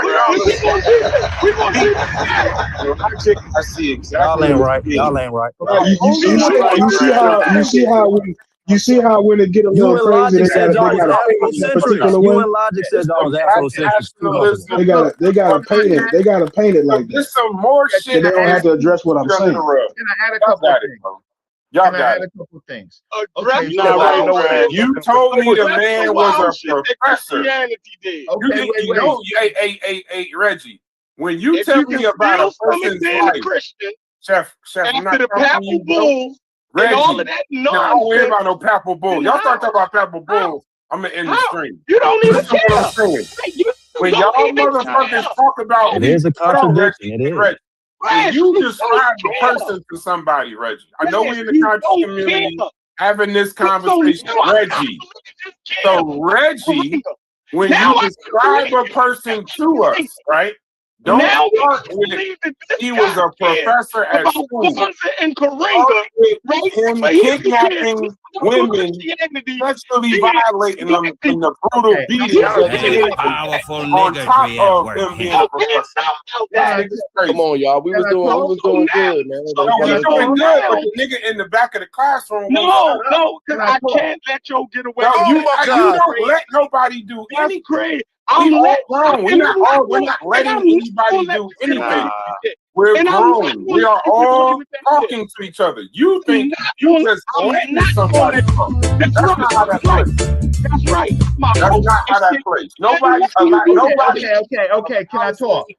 I'm controlling that. I'm not letting you do that shit, Brad. I'm controlling that. I did it already. I got that. You can't stop me from doing some shit. You do it. I did already. I'm not letting you do it. I already did it. I'm not letting you do it. You ain't doing shit. I ain't gonna let you do it. I already did it. I ain't gonna let you do it. No, you didn't. I did. Let's get back on track. Let's get back on track, man. We was doing good, bro. No, we were doing good. Hold on. Hey, Said Breeze, we were doing just fine. I'm holding we've been talking about this for an hour and 20 minutes. All I ever heard was if you interject the creation, he was a black nationalist. Hold on, Said.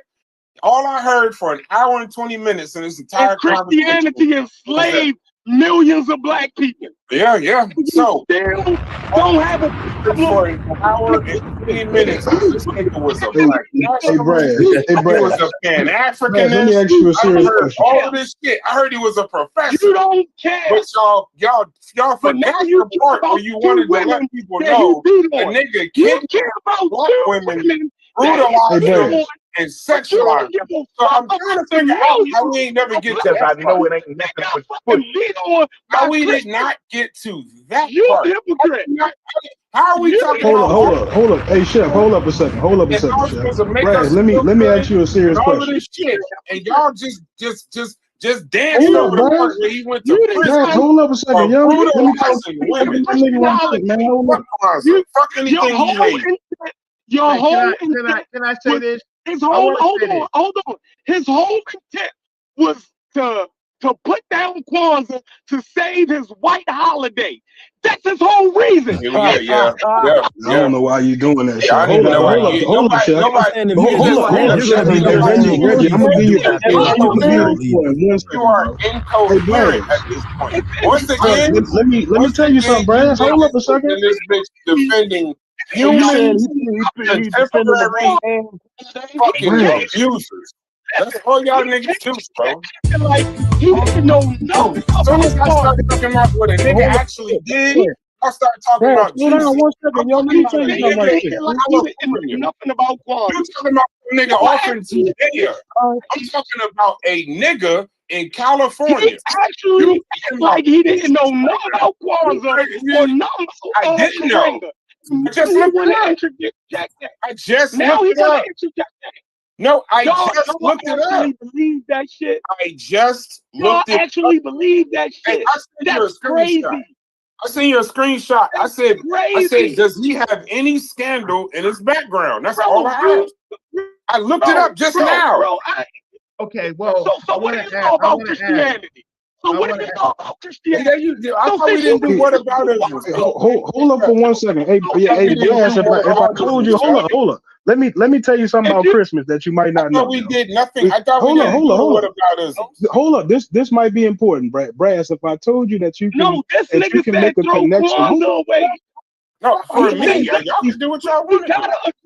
We gotta address that. If I told you that Christmas could have something to do with the disappearing of children during the wintertime, right?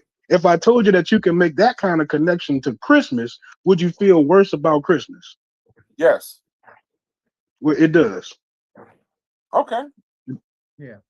So is you throwing it away? No, love Christmas. See.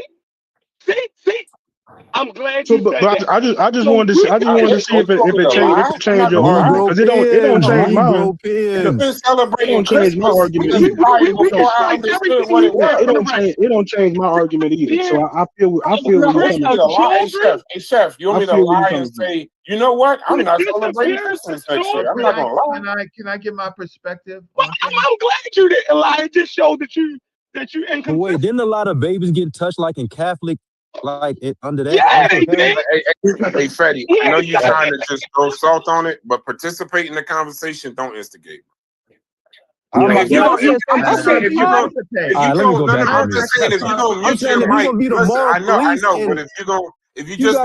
mic and not don't talk then. Don't talk now. Like let me stay quiet. Let me stay quiet and enjoy this weather. You just instigating some shit where we trying to get somewhere. How I'm instigating? I'm giving that was a logical thing to say. You're talking about something else. I forgot to get boost. Bro, it's called being consistent in your talking point. If you're gonna be the moral police, if I say I'm gonna still celebrate Christmas, that's consistent. I told the truth. Wait, bro. Well, I'm not even gonna talk that long, Chef. Then you can have it. What I'm saying is, when y'all saying I'm not being consistent, I do this every single time in every conversation. As I'm learning about the conversation, right? And I told you I celebrated Kwanzaa in middle school. I didn't know Karenga. I never heard the words Karenga till now. Shut the fuck up now. So I didn't celebrate. I celebrated the shit on programs in middle school. That shit meant nothing. Nothing. I don't know. When niggas just go, ain't no fucking stuff. Don't play me like that. Don't play with me. Yeah, this is just child shit. That's shit. No, 1 second. 1 second, Reggie. So if all I ever knew about Kwanzaa was celebrating some shit in middle school, that's one thing. I got here and learned about Karenga and da-da-da-da-da. Okay, cool. Chef, as God is my witness, probably inappropriate right now, but as God is my witness, I've been asking since the beginning of this conversation, because I saw the story of Kwanzaa on a documentary called Bastards of the Party. The way they framed the shit that a criminal, hold on. The way they framed the shit was that a criminal started Kwanzaa. This is true. But I asked before you got here, Stupid to tell you and Logic to tell you. I said, wasn't that shit started by like a gangbanger or something? And they said no. And then niggas started talking about he was Pan-African, he was black nationalist. So then finally for myself, I said, from the Bastards of the Party, why do they frame it that a gangbanger started it? And then they told me about all this prison shit. That says God is my witness. Right now, I will screenshot it to you.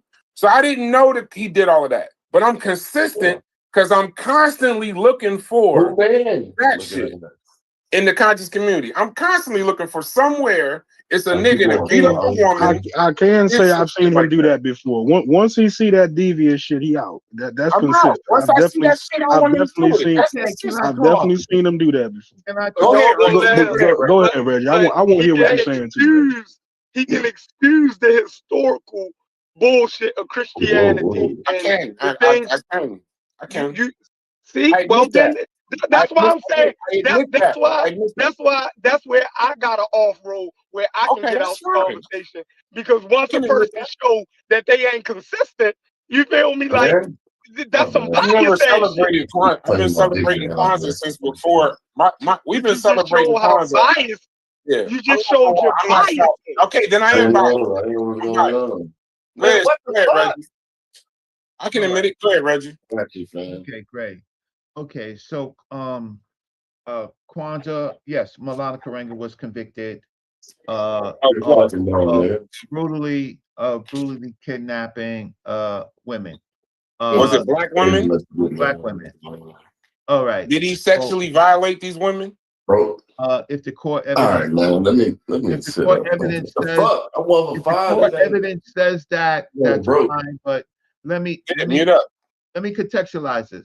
This is in the time period of the COINTELPRO, really where COINTELPRO was really, really hot. So us and the Black Panther Party was engaged in shootouts. Gold was blown off. Hold on, Reggie. Say it. Mute up. Both organizations were turned that Zen on. Hold on, brother. This nigga talking about NBA 2K and turning Zens on, cheating ass nigga. Mute up. That nigga said balling, he over there. This nigga literally just said he about to go on 2K and cheat. Okay. Turning that Zen on. So, that nigga said my nigga for real. Now he's in him. Go ahead, see. We muted him. Go ahead, bro. Right. Wonderful. So everything that you said about the court case of Dr. Maulana Karenga is correct. However, the facts the facts is that this is during the heavily COINTELPRO movement where every black leader was targeted. There was dirt on every black leader. Martin Luther King was a womanizer. Malcolm X was a former pimp. Anything that white America could put on the dirt of a person's past was out there. The problem, the issue, and I am not again because I don't want to be cursed out by that sister who came here who see it's a problem when I talk to women because I can't say the things I want to say because I respect women. But the fact that call me a de-esser, right? And stuff like that. So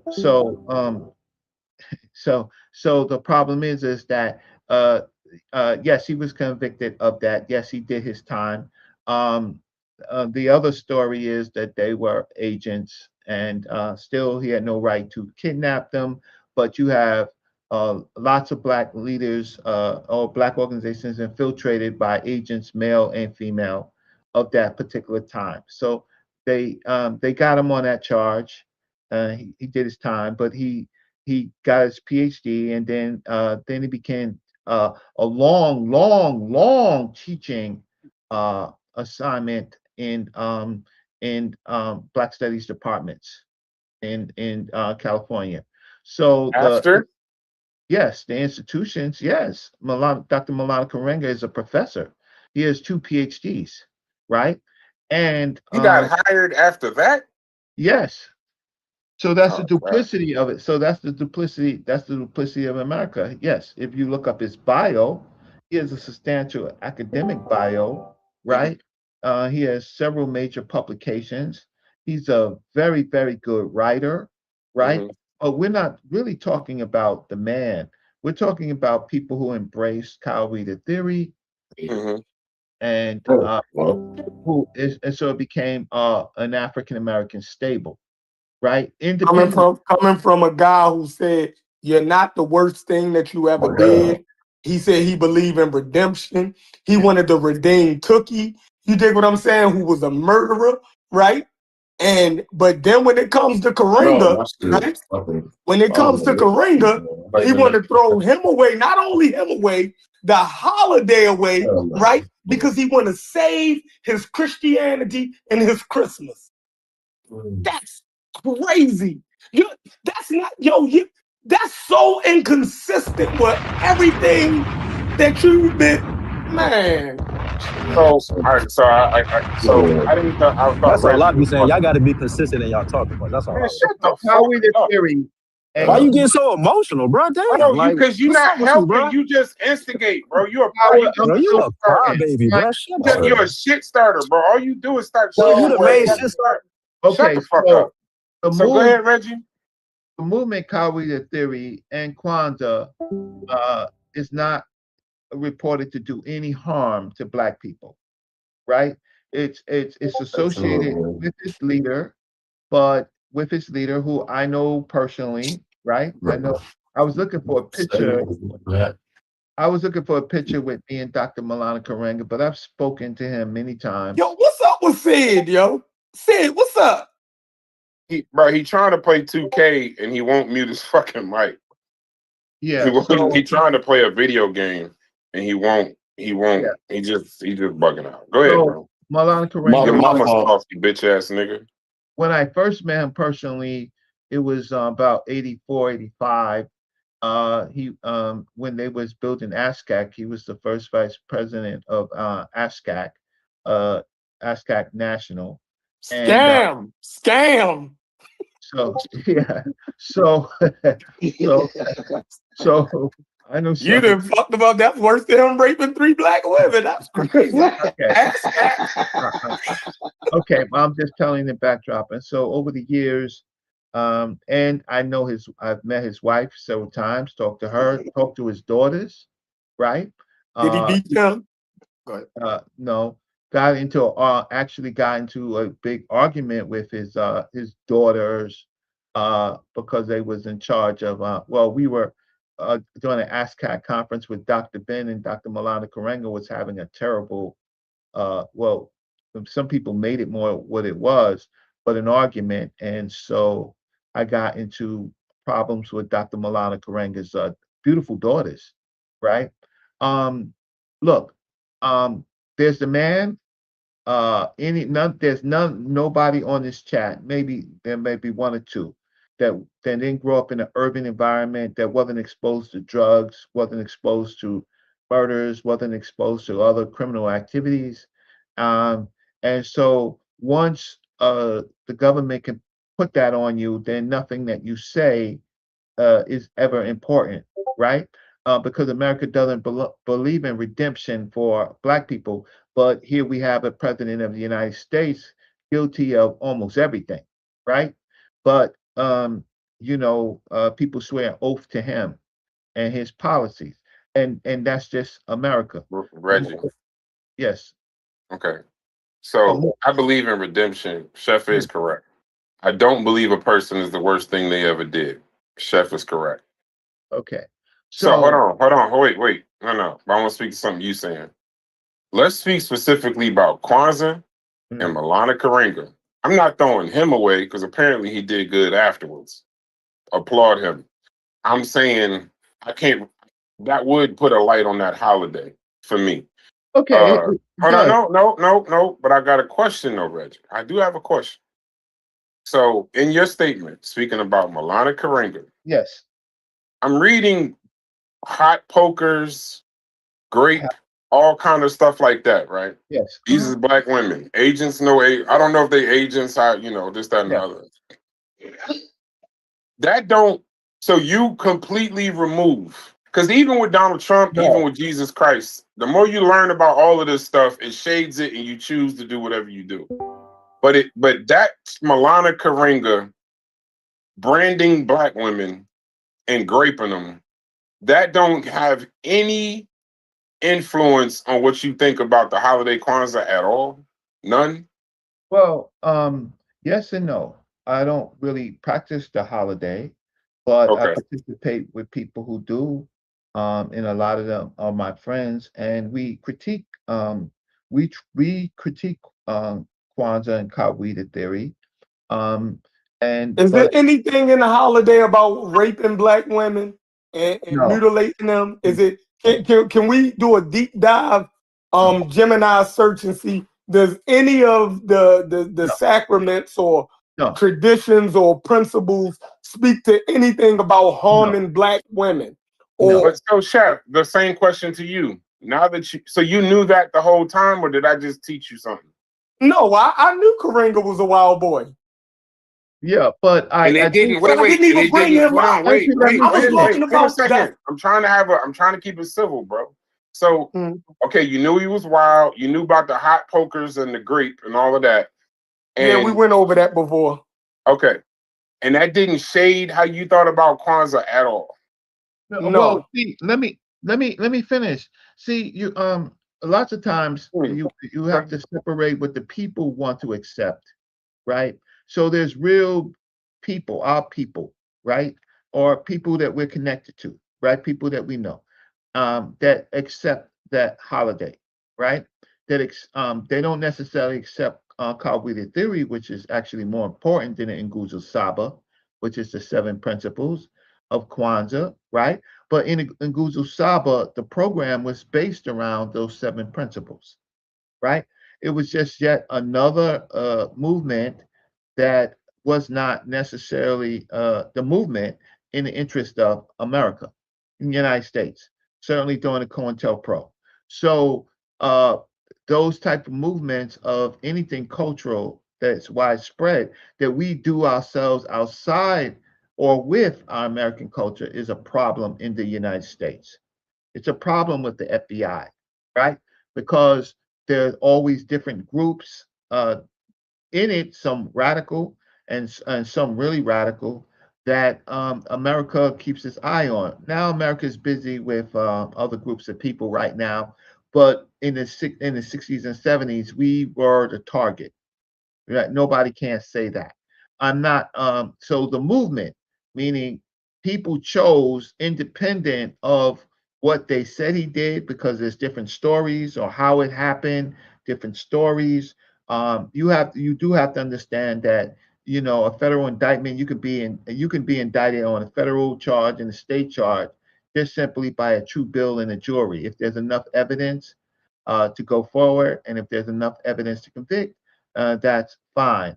Many of us got out of those matters when we were young with the skin, right?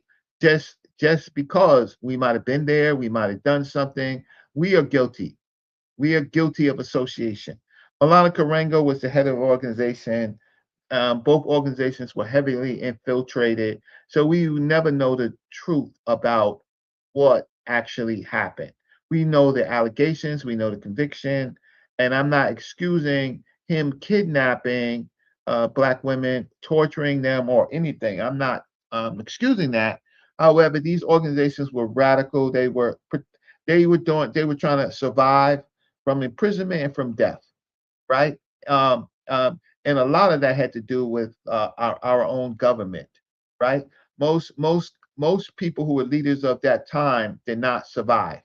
They just did not survive. And if they survived during that time period, you have to ask, why did they survive? Right? You always have to ask a question, because if you was in any of those organizations, you was a target, right? You have an FBI file. I have a huge FBI file because of my associations, right? So I do understand that. Now the people chose a holiday. So now the accusation moves from Dr. Malana Karanga to the people that chose it, right? And the people that practice it are beautiful, beautiful Black people, simply wanting actually extended celebration from Christmas. And some of them still celebrate Christmas, Reggie. right? There you go, Reggie. So they wanted to turn it in from one day into multiple days where we can reflect. So don't condemn. You could condemn him for his crimes or the allegations of his crimes, and that's fine. I got that. But now the fact of the matter is, what I started earlier with culture is that we have very little. We have very little in our uh, Black culture, African American culture, Afro American culture, however we want to call it, that's our own, right?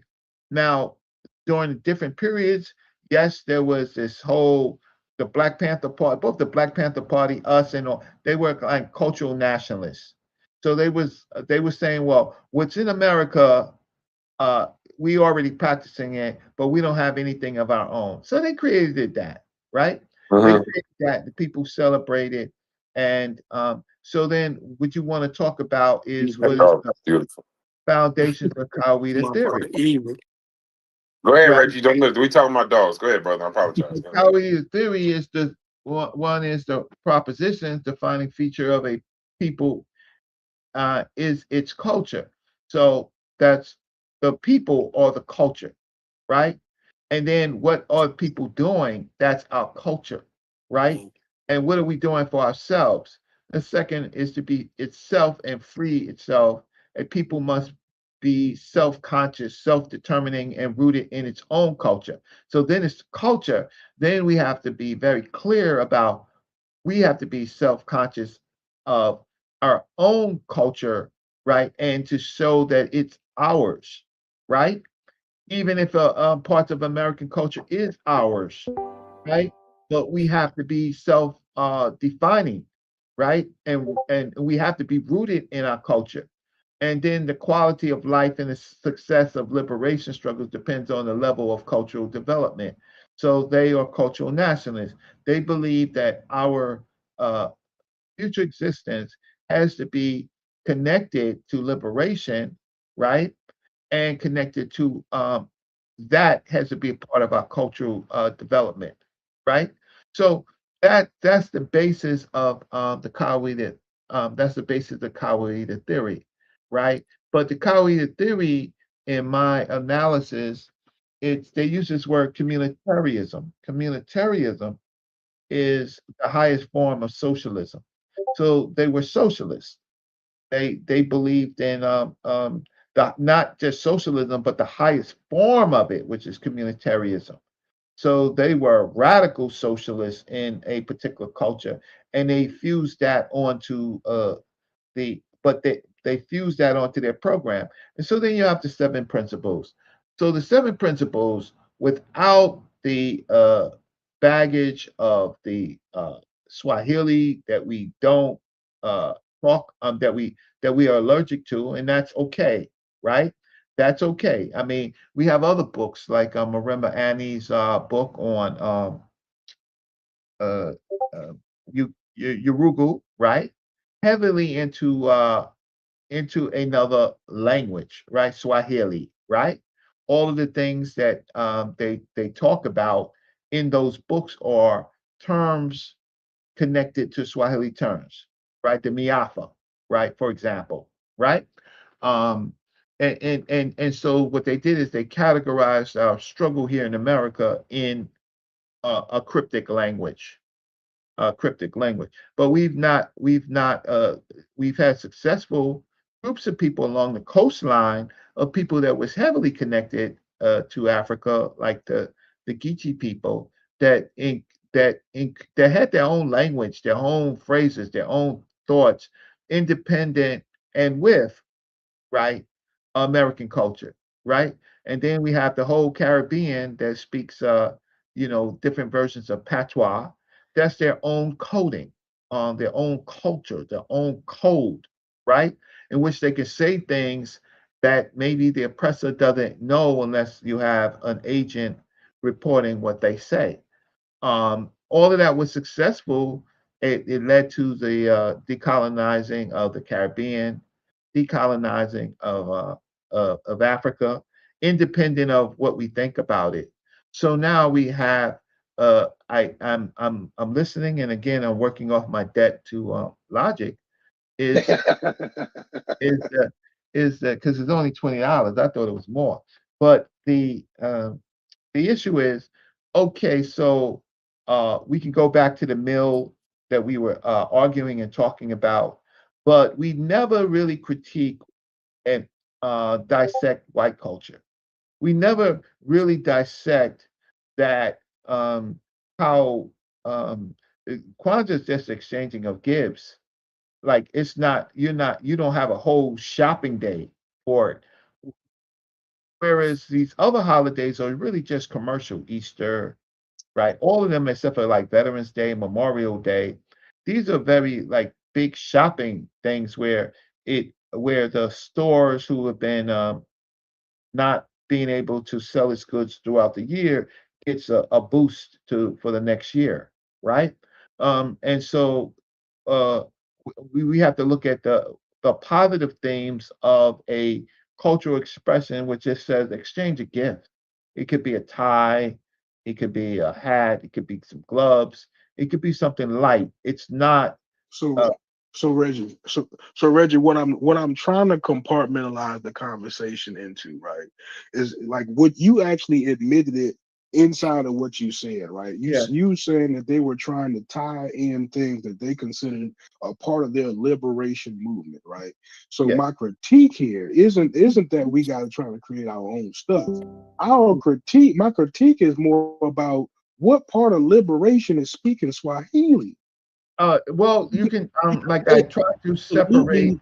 They absolutely were trying to say that speaking Swahili had something to do with liberation. No, you said it.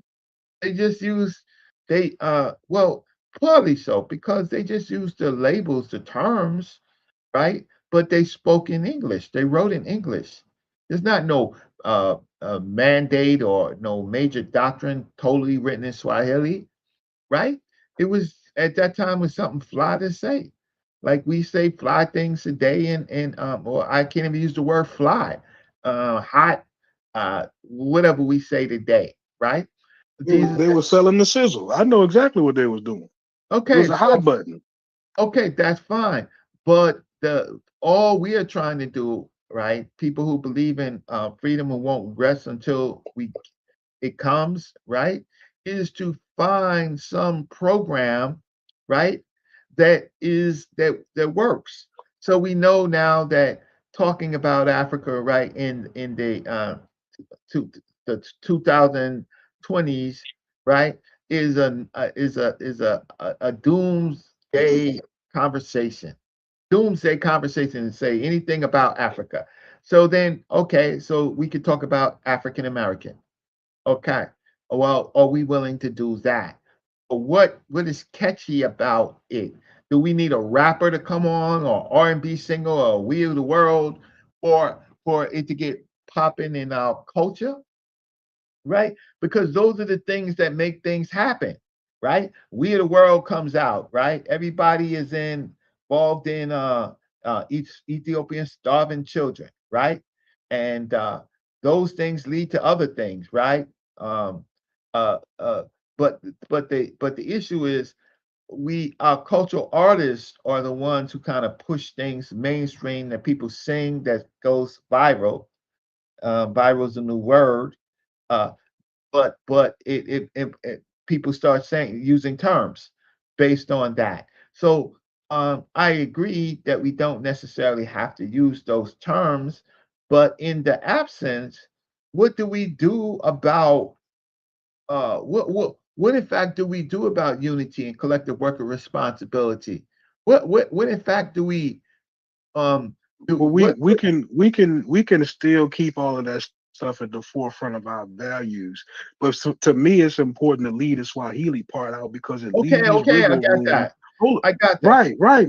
Well, you said, what do we do? And I just said we can still do that and leave out the baggage because how do we do it? We simply do it without the baggage. I mean, okay. So this is the 2020s time period, right? And so what propositions and plans, and that is complicated to be talking about on this show, and it's not as I like sometimes when y'all argue and curse each other out, try to curse me out, that's fine. But in the meantime, we don't have too many people thinking of anything right now, right? FBA, ADOS, Umar Johnson, right? Ta-Nehisi Coach. What's his name? Uh, Henry Louis Gates, Cornell West, right? We don't. Everybody else is silent. Sigma Pi Phi Boule is silent, right? Yeah, our cultural leaders. Our cultural leaders are silent, right? We're going with the wind. We're tumbleweeds. So hey, I got a question. Go ahead. Y'all can hear me? For Logic. Yeah, we can hear you. Okay. For Logic. So what's the issue with the Swahili? And that's what I want to tackle. Real quick. That's nuts. Is your issue a personal one, or do you believe that it's problematic socially?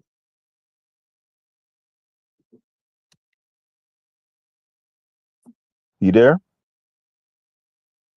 Logic on here? Yeah, my fault. My fault. I had muted myself. But so my problem is that we're trying to force it into empowerment, right? So like if we sit up here and we talk economics and then we talk politics, there's no question about how that's directly related to our empowerment, right? But from when we gotta have some roundabout way of trying to force Swahili into our empowerment, we actually put the economics and the political shit on the back burn, right? The fact that I've been trying to sit up here and almost, I don't know how many hours we've been sitting there having this conversation, is really ask y'all, what do speaking Swahili got to do with it, right? Because when I say economics and politics, we don't even have to have a conversation on what that got to do with it. So it's like you're trying to force one thing in there, and it really don't even need to be there, right? So like that's what the problem is, and the fact that you want it to be in there, it leaves the door open for more misinterpretation. That's when you start getting the overemphasis of let's start sacrificing animals. Well, I mean, just as an example, just off the top of my head. Yeah, because it's more about Because that's incorporating African culture. Okay, once Because you it's more incorporate the Africa, the because wild it's more about incorporating African culture than it is about directly speaking to the issues that we are looking at when it comes to empowerment. Like, and I feel like that's super clear. So let me and ask y'all you. are purposely trying to muddy that up to where it sounds like I'm tripping. I'm still not. So the idea is that if you name the 7 days off, if you use Swahili words for the 7 days, that precludes, people from doing all the other stuff you're talking about, as far as socially and politically, or I don't think. I think what he's saying, Haskell, is his point. His point is valid. I think the Swahili kind of throws it off, but why does the Swahili? I'm still not clear. Why? I'm saying, but no, because when y'all start talking to me like this, I don't know either. But I'm saying the Swahili part, because I can't even follow the Swahili part. I'm saying it just said he's. So take the Swahili out. We're all good. Logic. Is that where we at with it? Well, that's the whole. But that's the. I can't allow that. I can't allow that. Bro, what is that? No, I'm asking. I'm asking. I can't allow that. Let me say this. Let me say this. Hold on. Can I get an answer? Can I get an answer before y'all go? Hold on. Before you, I'm about to answer you. The original conversation is the fact of Africanizing something for Black empowerment. Why do you have to Africanize it to make it Black and to somehow lead to Black empowerment? That's what he's saying. The Swahili and all of that other shit is the Africanizing. I don't even understand that. I could answer that question. Go ahead. And then let's do B's talking like you're talking all that. Bro, you anti-today. The basic notion is you're creating something that see the time back to Africa is this notion that it goes back to a period where African people or African descended people had full agency and autonomy. So that's where the whole Africa thing, tying it back to Africa, comes from. You know what I'm saying? But I want my question answered though. For logic specifically. Hold on, Hold on. So logic. So if we take the Swahili out, we all good? We all good, bro. I like it. I like the principles and all that. All right. Can I say something now? I'm not thinking, but from I'm listening to you and I listen to Chef Friend, I've changed my opinion on Kwanzaa. And not to take out the Swahili is an injustice. Because what this political climate has taught me is that everybody, whether they want to be Indians from India, Germans from Germany, people from German origin, everybody speaking dog whistle language. And if you listen carefully, when they're speaking dog whistle language, they're basically saying, this is about us. When we're using the Swahili, it's an identifier to other people to say, this is about us. So when they try to come and, we don't want gentrify it now, it's not going to feel okay. It is easy to gentrify without the Swahili. Because basically what they're saying when they use Swahili is that Kwanzaa is about us as Black people in the West.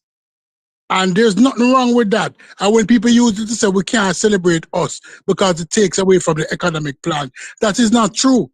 This political climate tell you that is not true, because when they speak in dog whistle language, it is not taking nothing away from them economically.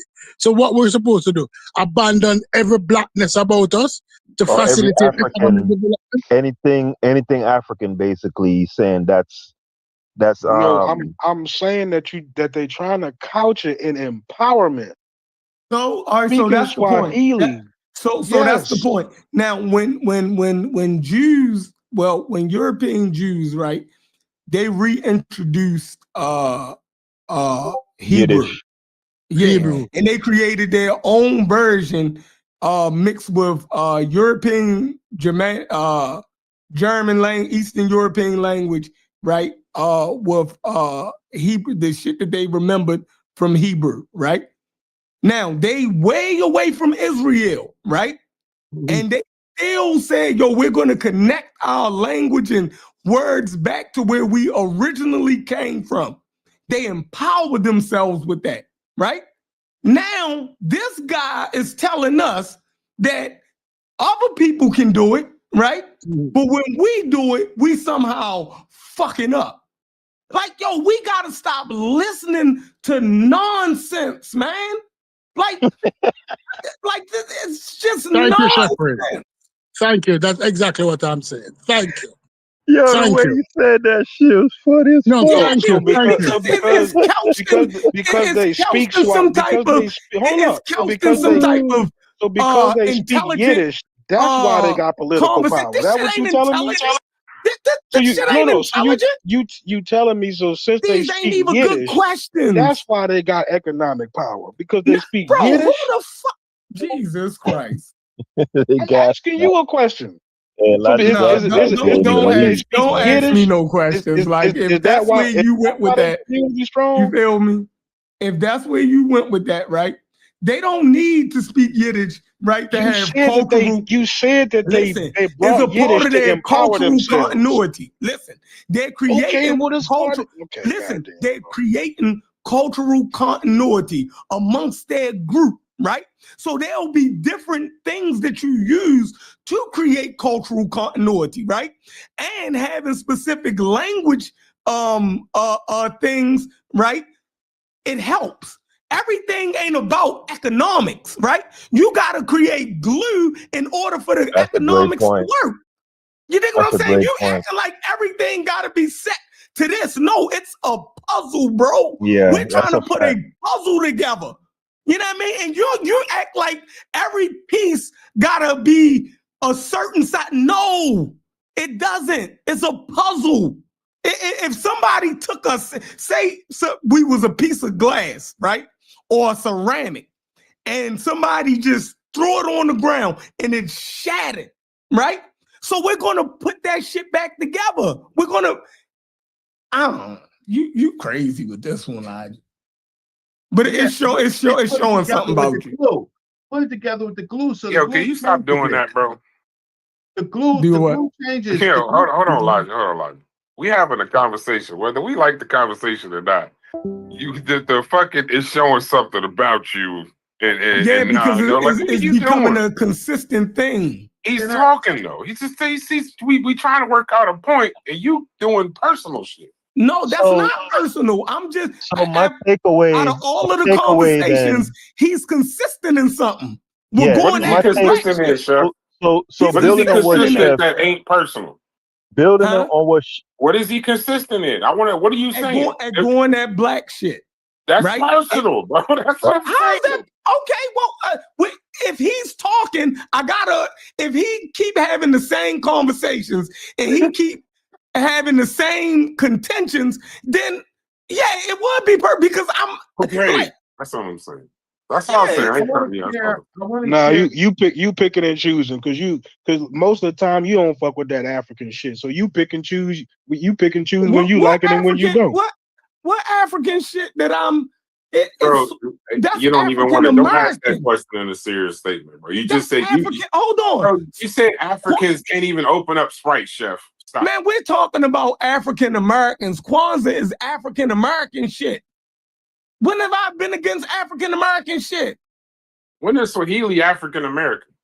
The holiday, man. You know what, yo? No. Yeah, like you just crazy said. and then he fake like when we crazy though. Swahili Then he fake like we crazy. African Y'all American. crazy as hell. Swahili is African American? No, Kwanzaa. God. What are the names? The principles of Kwanzaa are in what language? It's in Swahili. No, it ain't African American. Wait, no, stop, the holiday in the it's okay, yes, Okay, you're right about that. stop. You're right about that. Can I share my You're right screen? about that. You're right about that. We're not on StreamYard. We're not on StreamYard. No, I'm on Discord. I can't share it on Discord. He's sharing it right now. You just gotta hit watch. You know, people gotta hit watch stream. He gotta share it right now. People gotta watch it though. That's what I'm saying. Yeah, they gotta click it. If I watch it, let me see if I watch it on what's the name? Can they see it? No, you got we paused this. Okay, go ahead. Yeah. You're right. You told us something. So what they did is they looked at cultural things and they repackaged it. So I'm gonna do this real quick. Primary symbols, the crops, right? The food crops. We should get into farming. The mat. Here's where they know that a lot of people was practicing Islam, and the mat is important to our African American culture because a lot of people practice Islam. So they created a mat. The Kanar holder, right? So the 7 principles, this Kanar holder could be anything in African American that holds candles, right? And it's a symbolic of our roots, our parent people, continental Africans, right? And our ancestors here. The corn, our survival in America. They mix Thanksgiving in it, right? The unity cup, the cup. They how can I say they mixed a Christianity symbol of the cup, right? The 7 candles. The 7 candles. There's 7. They're red, black, and green, right? Right. So then the gifts, books, right? Books was primarily the major part of the gift giving in Kwanzaa. So then outside of that, there's supplementary symbols. The flag, they instead of calling it the RBG, they call it the Bandera, right? Okay. You can have a critique on that, but the flag, and then the Nguzo Saba. So connected to these are Swahili things, right? But associated with the names that's in Swahili and the English name, the English concepts, right, were also other African West African concepts for the most part.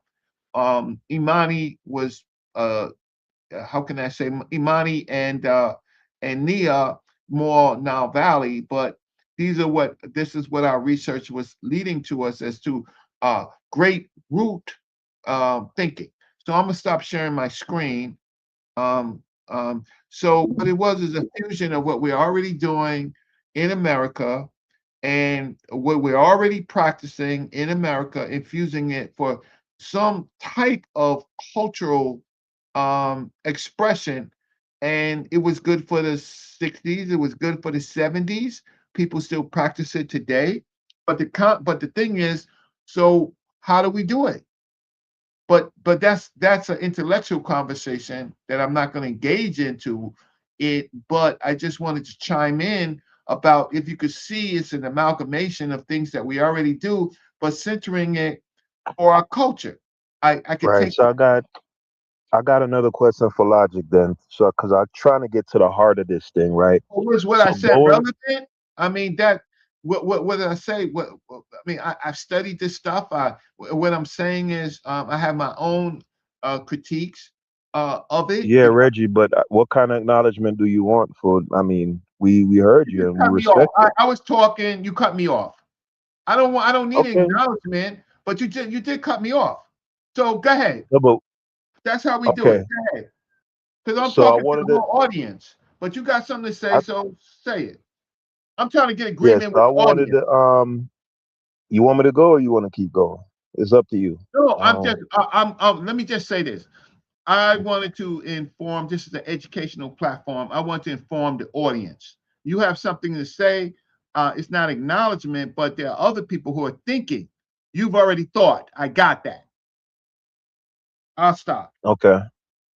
Yeah, so I wanted to ask, so going forward, right? I'm trying to get to the heart of this thing because my takeaway from what I'm getting from Logic is if there's any attempts going forward where, African American people try to create some sort of cultural dynamic or system that is meant to kind of foster solidarity or empowerment or whatever other things you want to name, um, incorporating anything African is gonna be problematic to the seriousness and the sensibility of legitimately achieving those principles that they're looking to engender, whether it's empowerment or the rest of it. Is that generally that sound about right, Logic? I kind of like how you said that, Haskell. I ain't gonna lie. So I'm Basically, gonna agree with you. basically you wanted us eschew Africa. That's what this all boils down to. Leave all Right. that African shit Yeah. We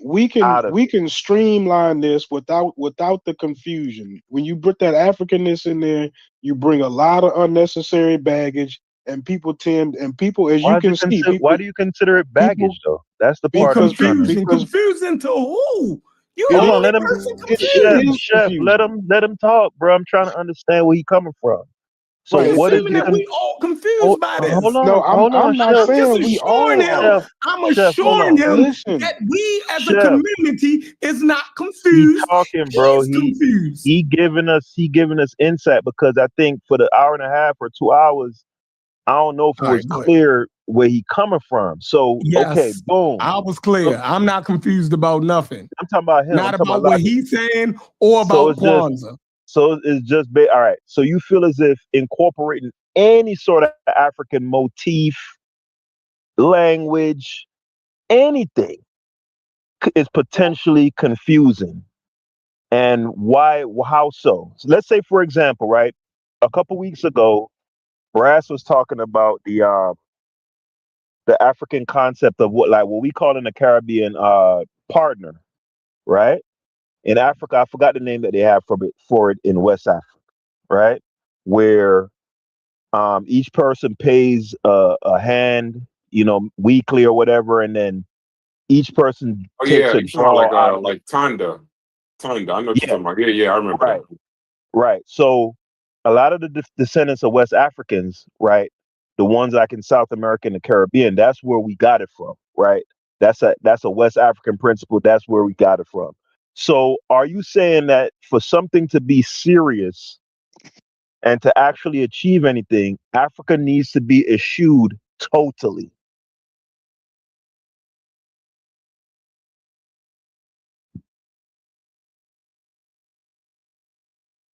I don't know if You he there? there, bro. He might have tapped out, brother. Pause. What, how do you feel about that? no, I'm here. I was changing my device right quick. So listen to what I'm saying. Don't try to convolute what I'm saying. Just hear what I'm saying, right? You Okay. open the door for potential confusion. And this little thing in this online community is a prime example of how when you introduce that African stuff, how you see people take it in the wrong direction. You see black people commercializing the Africanness, right? Cool, but We but are you that gonna but answer the that's what I'm question though? saying. Look, if So it needs all to I be say, left out then. hold up, hear what I'm Mhm. saying. Don't try to change what I'm saying. I'm I'm not. I'm saying asking you a that if question. I'm all asking you a I question. Does say, it need to if be left all out then? listen. If all I say is we need to get better at group economics, it's very clear I have not left you a window into some kind of way confusing that into we need to incorporate more African culture into our liberation movement. You see how You clear gonna that answer the was? question? Are you gonna answer the question though? I just did. How I have didn't I no do it? problem. No, you never answered my direct question. My direct question is, does the African shit need to be left out? Otherwise, there's confusion. We need to get rid of it totally. How did I not just answer that? So yes. No, Yes, I want it to come out of your mouth though. We need to get rid of this room for African. misinterpretation. We need to get That's the rid of the same way I've been African saying. shit. We need to get rid of the African shit totally. Just say it. I want you to say it. I want the clip. Whatever. I don't know how I've said Brother, anything different from say the it with time your I started no. I'm talking. saying I want Why verbatim. Say it with your I chest, gotta bro. say it the way you saying it, and I can't say it the way I'm saying it? Say What's it up how with you that? paraphrase it. Get rid of this African shit. Say Why it. can't you just say it how I'm saying it instead of saying it how you want me to say it? All In right, say some it how you instances, like then. in some instances, you can't leave. That's the whole point of being African American. Just be American. Don't be African American. Don't be Black American. Just be American, nigga. I mean, but see, like that's where you're again trying to convolute what I'm saying instead of just hearing what I'm saying.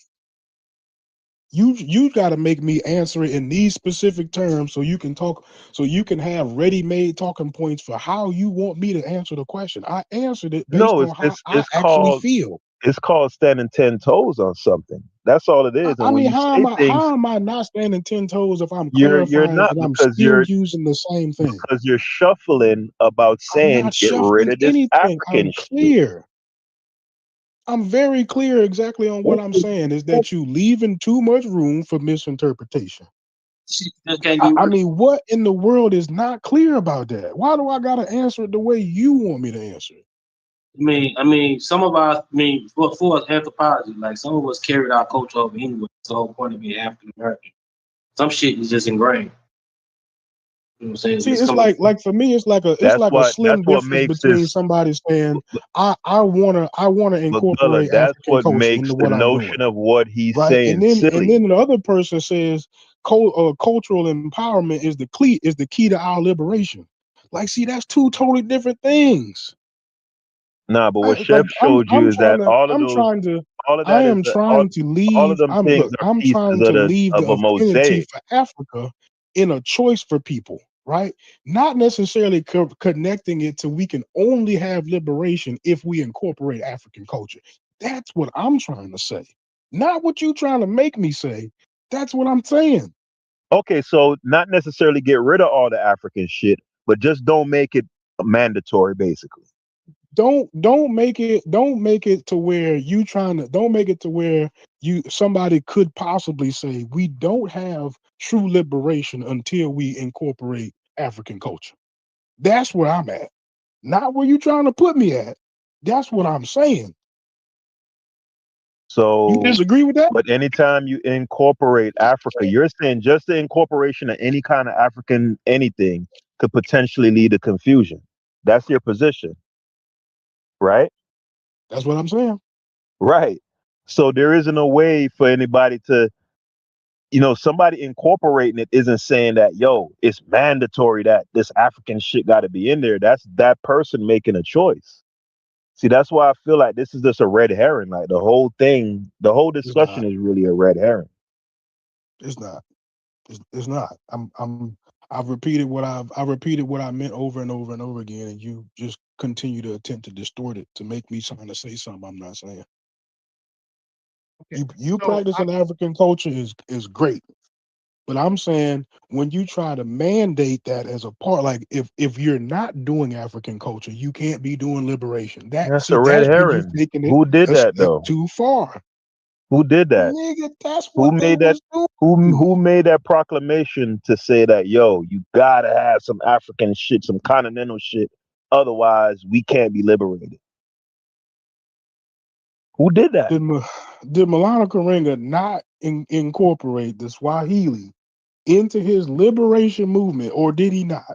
Did that happen, or did it not happen? They were all doing it in the 60s and 70s. That's what I'm saying. That was the people's But movement. that's different from saying that he's mandating to other folks how they got to do their thing. He came up with the Swahili thing, right? And he's coming from his ethos, the whole being connected to the continent and all that. That's where they coming from with it. But what you're saying is just by virtue of them doing that, it's kind of implied, huh? You in rare form today, bro. I ain't gonna lie. You slick today, dog. I'm only slick because you won't be clear and concise. No, You're I doing a lot have been clear. That's why I'm repeating myself, and you continue to try to distort what I'm saying. in our earlier generations, our parent people, or the generation closest to us, that's above us, that's something that they did. That's in their foresight. They were closer to Africa than we are, right? So that's what they did. So the problem is that they felt that connecting uh, uh, they believed that our ancestors should be redeemed. Our ancestors do come from Africa, right? They do.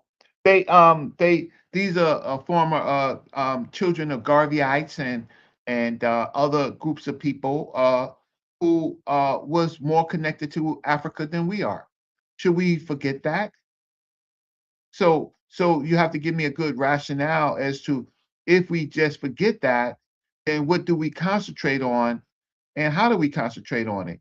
But some of us respect what our parents and great grandparents and great great grandparents, the movements that were alive, not necessarily what they did, but the movements that were alive. Some of these people want to treasure those memories.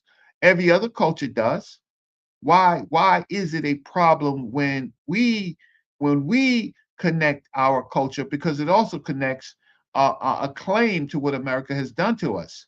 So we can't go all in on America, because America is not. They went all on us for ill-gotten gains, right? For engorgement, ill engorgement, right? Of ill-gotten gains.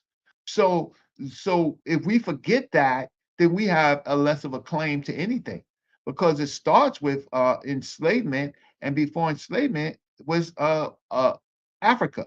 These people want to look to a place, a time where African people were sovereign, not perfect, but had our own agency.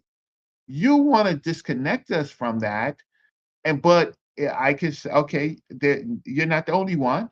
You're not the only one. But then what do you put in its place to ensure that our ancestors who suffered so that we could live, right? So that we could have some semblance of something that they never had, we are their dreams.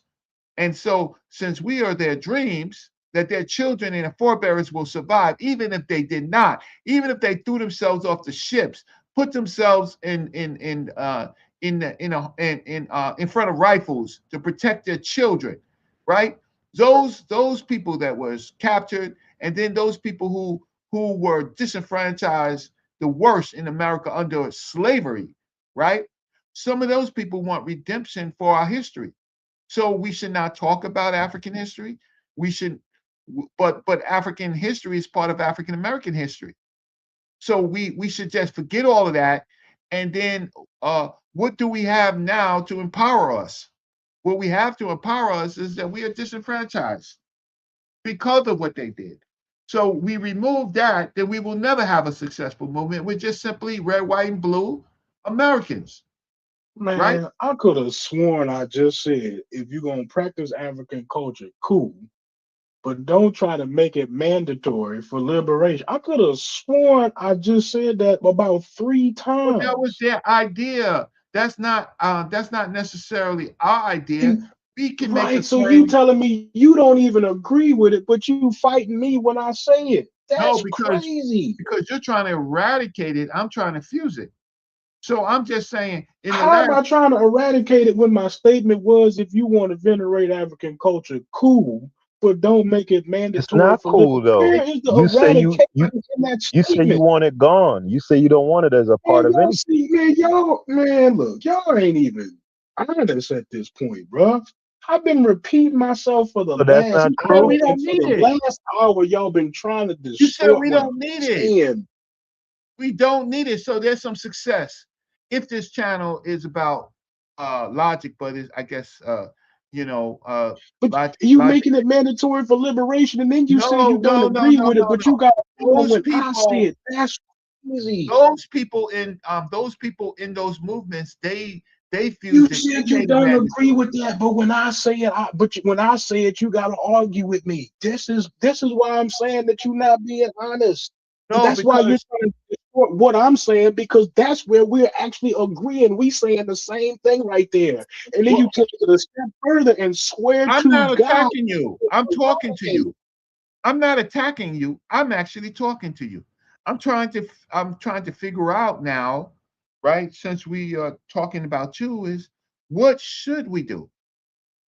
Because this is what I mean. I think about these things. I try to write about these things. I go on shows, and I'm not perfect, but I think I'm a good thought leader. So I'm No, always that's trying. fair, Reggie. Look, that's a simple answer to me too. And now I'm again repeating myself. I think that we brilliant enough to come up with something that works a little bit better. We can look at the parts of what they did and make it more effective, more efficient. I agree. That's why I'm suggesting that we can trim some of the unnecessary parts of it. I don't disagree.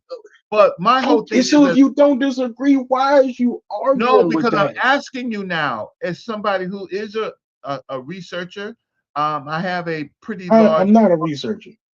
I have a pretty large audience, and pretty large, and going on different channels. I'm respected, right? I try to think about these things. I understood that when I wrote the Black City Plan. The Black City Plan is minimum Africa, really minimal Africa, but I put it in there. It's more about what are the models in which we can do now, right? So I don't totally disagree with you, but people do celebrate this holiday and celebrate the principles, and it's fused. If we don't think about these things, then we're not doing any liberation work. We're just being African Americans.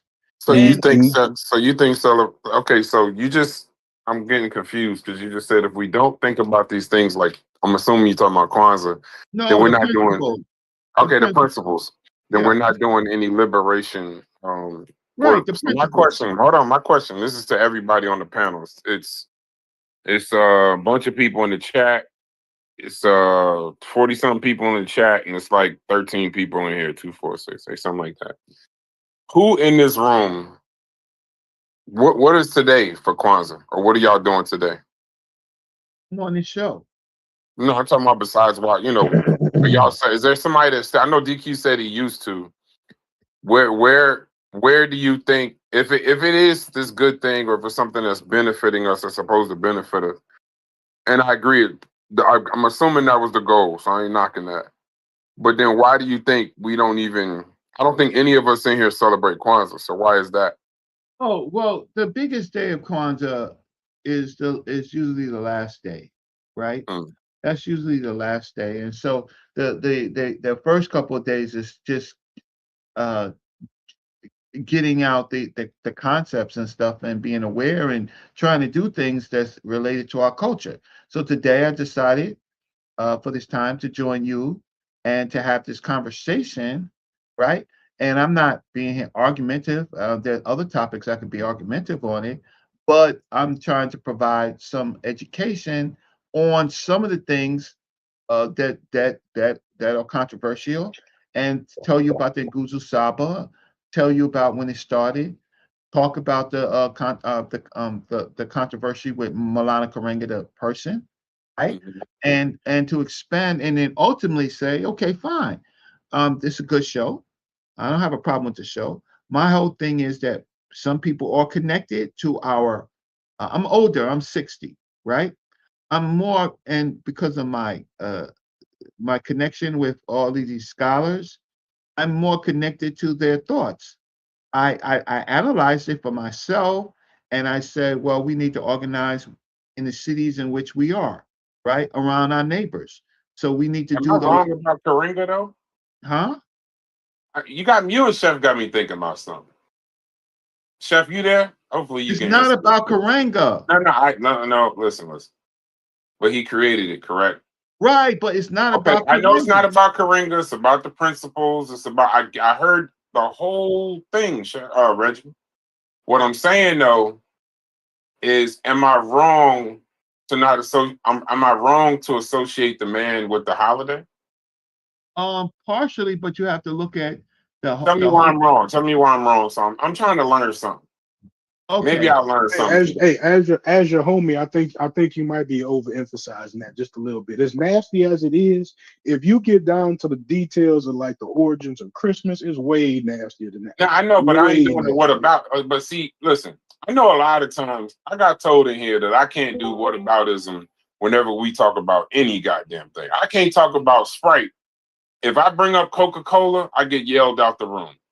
I don't want to talk about Kwanzaa and then start talking about Jesus Christ. So I just want to talk about Kwanzaa. I'm saying, am I wrong? I'm trying to learn. I'm not being facetious. I'm trying to humble out and learn something. Because this kind of reminds me of the Tookie conversation. Chef brought up Tookie earlier, where I was trying to redeem that man, and I was told I was absolutely out my fucking mind for trying to redeem a murderer or something. But now we're talking about Kwanzaa. I'm trying to see if I'm fucking this. I'm trying to see if I'm fucking it up.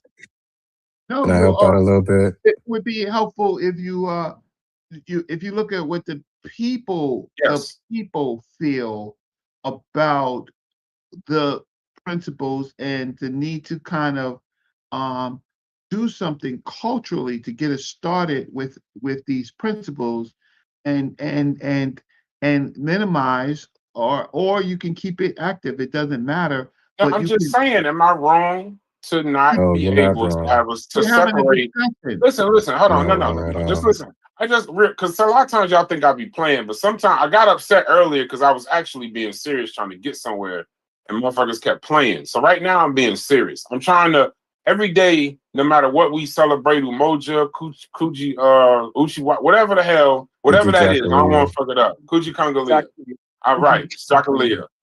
All right, bless you. What I'm saying is, when I'm actually trying to get somewhere, I don't like ignorant stuff. So I'm having a serious conversation right now. What I'm saying is, am I wrong when I start talking about Kwanzaa to have should I separate Mujasi? I don't think that's wrong. I think that's watch it. If you're selling a house, I think that's a personal choice. Talking about houses, though. I know you about to bring it home. I'm just giving you a metaphor. Okay, go ahead. You know the house is in good neighborhood. With some work, it could be done on it, but it got a termite problem. Yeah. Right. Are you going to maximize? Are you going to tell a customer, yo, there's a big huge termite that's going to cost you? I just tell them it's something we add in either we add in the closing costs, that we add in the restoration or something like that. But I'm honest. But here's the thing. But I'm honest about it. This is what I don't do, Reggie. Though I don't start talking about because that's a major. That's a major. No. That's what I'm saying. No, what I'm saying is, listen, I'm saying, if I was offering someone a home, termite is that's a huge issue. Yeah. So when we're discussing it and I'm talking about it, that's something that even if I don't show it first, I do make sure I show it. My issue with the Karinga conversation, my issue with the Karinga conversation is I started off asking, was he a gangbanger? And everybody was telling me no. Oh, I wasn't here. And then, right, that's why I tried to explain. This was before you and Chef was here. So a lot of my anger with it was I remember something criminal from the documentary that I saw. And it took an hour and 40 minutes from me hearing he's this great person, an educator, a professor, Pan-Africanist, to get to finally I had to go find it myself, like most of the shit in the conscious community, that I got to go find myself to find out that he kidnapped, put hot pokers on black women and raped them. Okay. And yet now he's somehow redeemed, but that's where my anger came from, that we have these conversations like it's devoid of the person's actions. Okay, but are we talking about Kwanzaa or are we talking about Maulana Karenga? Well, if we talking about Kwanzaa, we got to talk about the person that created it. No, because after Maulana Karenga is in his close to 80s now, so the holiday will still be practiced after his holiday. And whenever you discuss it, when you teach it, you know what's crazy, Reggie? Yeah. When I was taught Kwanzaa in school, they never brought up him. Right, because the people and they never brought him up. They never brought that man up. right. I never heard that man's name before I got here. And some of them didn't even know about those things. They was practicing the holiday. Yeah, but I think that's like y'all keep telling me now that somehow Christmas is some kind of kidnapping kids holiday. I would have loved to have known that. Oh yeah, there was a big story today. A young white girl went out for a walk on Christmas Day, never returned. And there's lots of stories about things in the Midwest and stuff like that. Did they kidnap the lady in the name of Christmas, or did they just kidnap the lady? No, during this time, because young people are out, trying to celebrate and think about things. And that's not what he's talking about, Reggie. You said it happened today? Yeah, there's a story today Well, about she got kidnapped in the name of Kwanzaa because Christmas is over. No, I didn't say today. Why do you do this? She was just said today or yesterday. Last seen on Christmas. Oh, okay. Taking a Christmas walk. I said was it a black woman? No, I said it was white. Where was New York? No. It's okay. I know it sucks. I hope she gets found. Things happen, and it could happen on any day, but it's known. So you're saying I'm wrong, is what I'm saying for associating Korea. Wrong. I need to know, but that's what I'm asking, though. Well, no, what I'm saying is that you're putting an overemphasis on the creator, right? Rather than what black people are celebrating. Okay. So Mujasi want to get in there. Get in there after Reggie, Mujasi. Go ahead, Reggie. Yes, sir. Thank you. So generally, my whole thing on this is a mental exercise. For the time that I'm going to be doing this, right? Because I'm not successful with Black City Plan. I would like it to be more successful. But there are a lot of identity crises and problems. And I don't have a good sponsor, but I haven't really searched for one. But the fact of the matter is, okay, what do we do? That's the harder question. What do we do? Okay, taking all of the stuff that we talked about, right? The principles or things that we still collective work and responsibility. That's something that we really got to do in economics, politics, and culture. It would benefit us all instead of being these nuclear families that we are, right? We don't talk to our neighbors. We hardly talk to our neighbors. Y'all don't talk to your neighbors. Right. Huh? So, generally. So the problem we have in a lot of our communities, we have mixed populations now, not Black, but native Mexicans and South Americans and stuff like that, right? They're eating our food, right? Faith. We have to have faith in the future, not for ourselves. It's never for ourselves, it's for our children.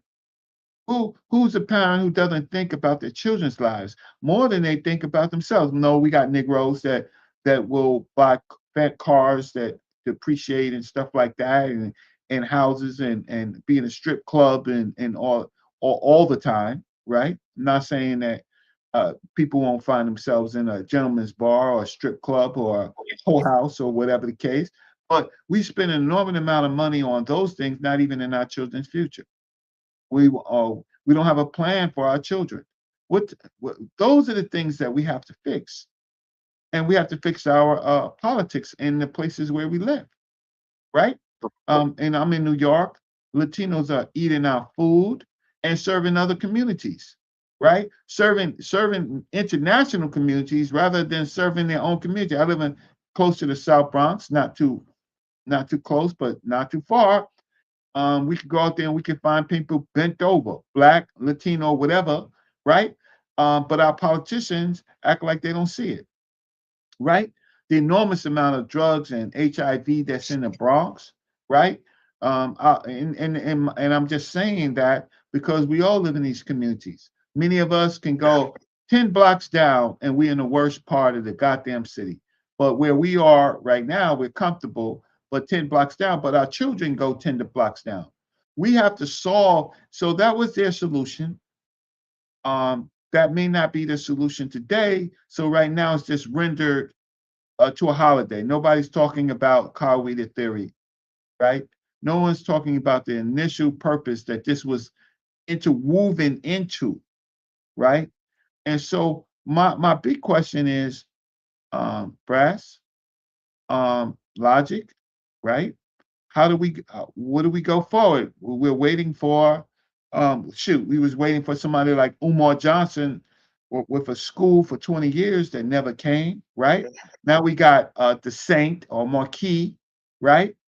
Now he's a new charismatic figure, right?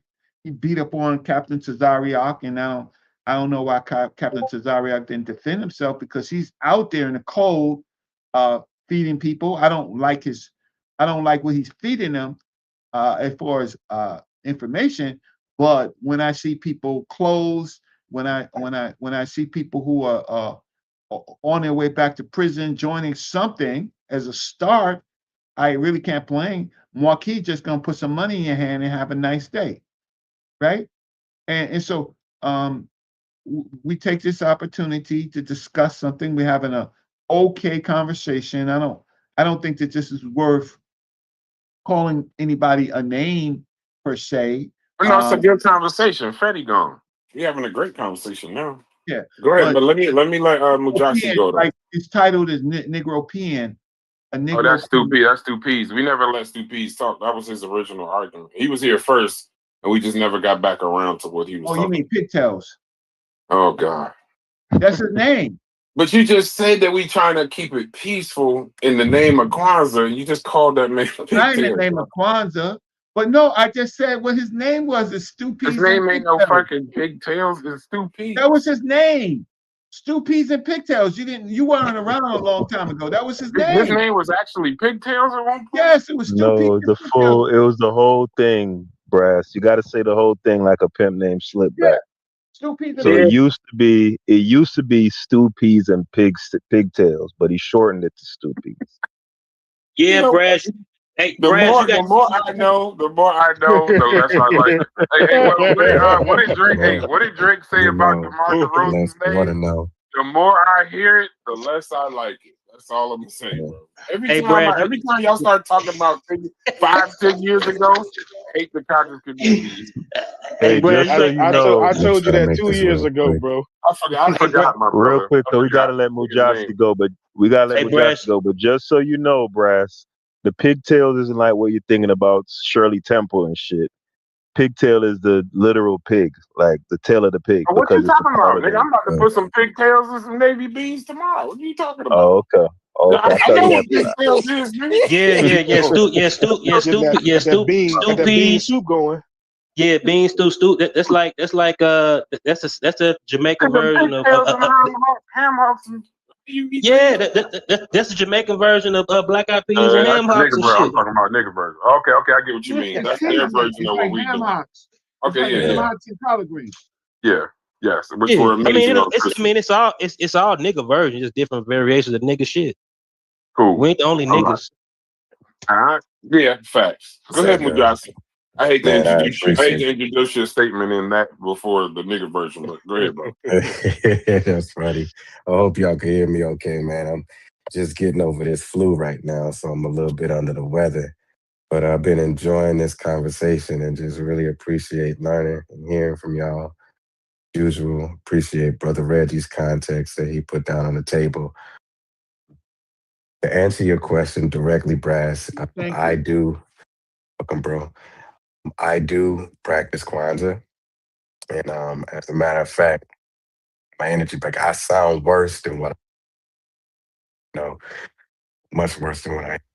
But my wife, she's organized this thing. It's a bazaar. Basically, it's like a resale thing that she's doing for the community. She had one last night. She's having one this morning. I'm going to get up and go help her with that. And so I do practice and venerate Kwanzaa. My family, supported in the community. Why do I do this? Same thing with you, Brass. I came into Kwanzaa as a young kid because in Minnesota, we've been practicing it. We adopted it as soon as it got hot off the press. I think some of our early practices in Kwanzaa in the Twin Cities was like 75 or 76 or something like that. I can't remember the exact year. It's done by a cultural community center here in Minneapolis. So as soon as it started to spread in small circles across the United States, Minnesota picked it up, really started participating it each and every year. So by the time I came of I wasn't up here at that time. Came of age, some of my early mentors was already taking me to Kwanzaa celebrations. Didn't know nothing about Malala at that. Didn't hear anything about none of that stuff until years later. So Kwanzaa was always just a part of just something that African Americans do, a cultural practice, something that we just did, to remind ourselves, recenter ourselves on our values. I learned about the US organization. I learned about the particular people that created it as a cultural nationalist movement. And we'll talk about the whole Pan African Association later because that's a complicated distortion. But it's always been something that I did. Years later, when I started learning about Malala and did some intensive study, and this is after I read his book, Kusia, An Introduction to Black Studies, learned about the application that he had with his organization and some of the things he was accused of, him going to prison. And and of course, in the context of that time, and it complicated me for sure because I'm like, okay, how do I need to disassociate? I asked the same question. Do I need to disassociate him or just stop practicing Kwanzaa altogether? So, it was stuff that I read in my mentors. And this is why I always bring it back to that principle that we talked about this summer. Sometimes you have to hold people up, look at what did he excellently do? What was his excellent people? And he did establish. Now, I dug a little bit more into it years later. I found out, okay, sounds like he got credit for something that he didn't entirely. And that's why I put, if y'all look in the internal chat, put the picture of Dr. Sister Makinya Sebeku, who's really, from what most accounts from up here, she's actually the chief architecture of Kwanzaa in Nguzo Saba. And she's the one that kind of started practicing this and put it on the table at UCLA in 1966. And this is right around the time she was a part of the US organization, but she had a lot of adoration and respect from Rubia Feeney,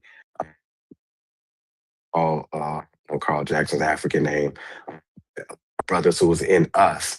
She was honored and respected because of her cultural practices and creation of these things during the cultural national revolutionary period.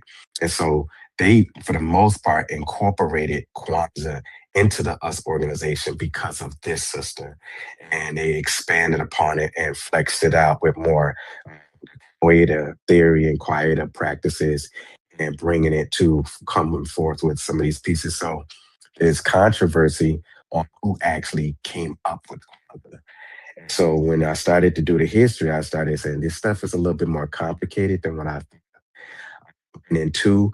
I can't sit up here and judge my elders off of that standard. I have to look at what did they do well for the people. And Kwanzaa, in terms of a cultural practice and institution, it's done some justice. I'm not going to say that it's like Logic is asking a question that has brought us towards this empowerment piece, but it had level reorientating people to this space of it, thinking about this, thinking about economics, thinking about our on a values-based piece.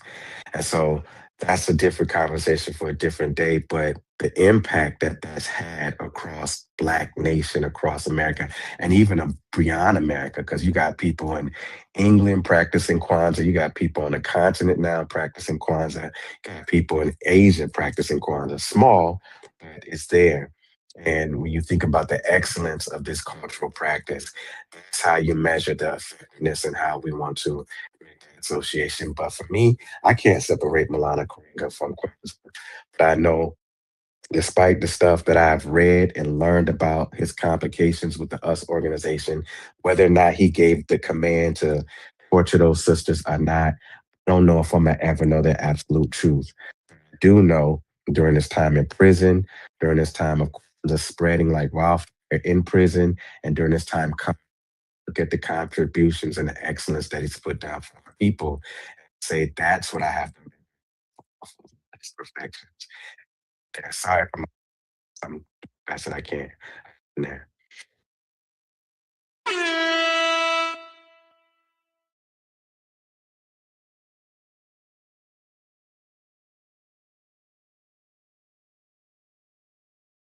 Appreciate it, brother. Sir. Yeah, I wanted to say something real quick, Brass. Go ahead, brother. When we talk about things like national anthems or flags or religion or holidays or these various things that human beings create to galvanize people and to kind of get a large group of people all kind of moving in the same direction. None of it is necessary. Right. None of it. You know, that's why I use the term red herring, not to insult Brother Logic, but just to kind of bring some real clarity to the situation. Because let's take the Jews for instance, right? One of the things that galvanizes their group more than any, well, it's the number one thing, is the religion, right? Now, the things that Jews are known for doing, like debatable has being, huh? So that's I debatable. was That's waiting on really somebody debatable. to give you just a little bit of pushback on that statement, but go ahead. What part of it? The religion not being The necessary for Jews and the them? religion part. I Yeah, don't think yeah, it's everybody not the agrees. Everybody don't agree yeah, on that. But no, well, it's go not ahead. the We ain't got to religion. Go change it, ahead. but you don't got to change your Well, statement. it's the main thing that makes a Jew a Jew. The idea that they're all descended from who is it? Jacob or whatever, right? But the point being is, you know, when groups of people try to create different social vehicles or cultural vehicles to do whatever, none of it isn't necessary. So for instance, the Jews without Judaism, if you take that away, would they be any less adept at what they're known for, like financially and all the rest of that sort of stuff?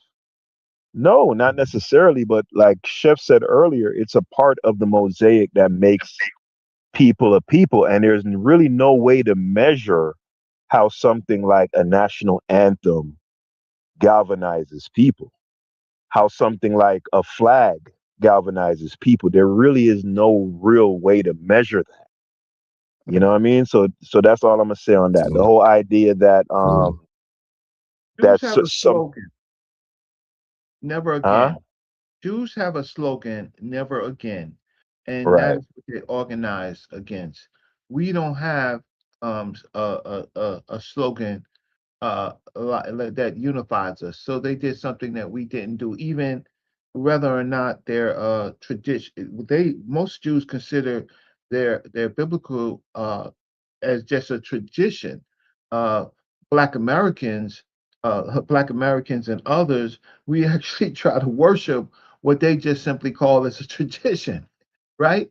Their thing is to protect their people. Thank you for letting me interrupt you. Aren't we American?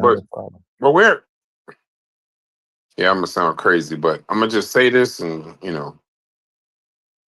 in the chat, they're having a different conversation, a little bit high school, and one of the conversations they're having is they're talking about how a lot of they basically they don't even celebrate Kwanzaa, but one of them are one of the guys, Hutch, is in here talking, and he is saying that the idea of reconnecting to Africa when your entire life's connection is in America is problematic.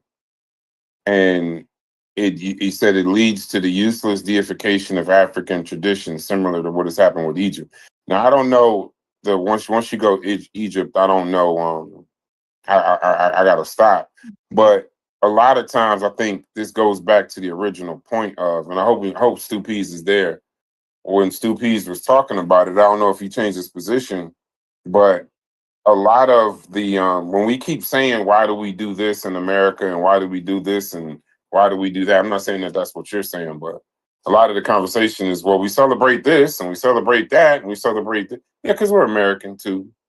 Yeah. And I would suffice to say, outside of a classification, we're damn near more American than, well, not, I don't even think that's a strong statement. We're more American than African. Well, here's the thing is, one of the things, because we have short memories, our founding organizations, founding fathers, founding Richard Allen and the rest of them, they tied their organizations to Africa, African Benevolent Society, the African Lodge, Prince Hall, right?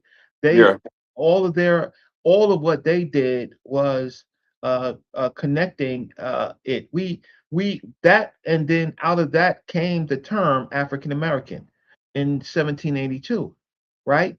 Where African Americans was deciding whether to fight for the British, right, or to give America a chance, even though the majority of us was in bondage. So so so we don't know too much about that history. We don't choose to know too much about the history, but you had most of our major organizations in charge of burying, taking care of widows, feeding children, dealing with the community. They were all African benevolent societies under another name, but they were all. So why do we choose to forget that?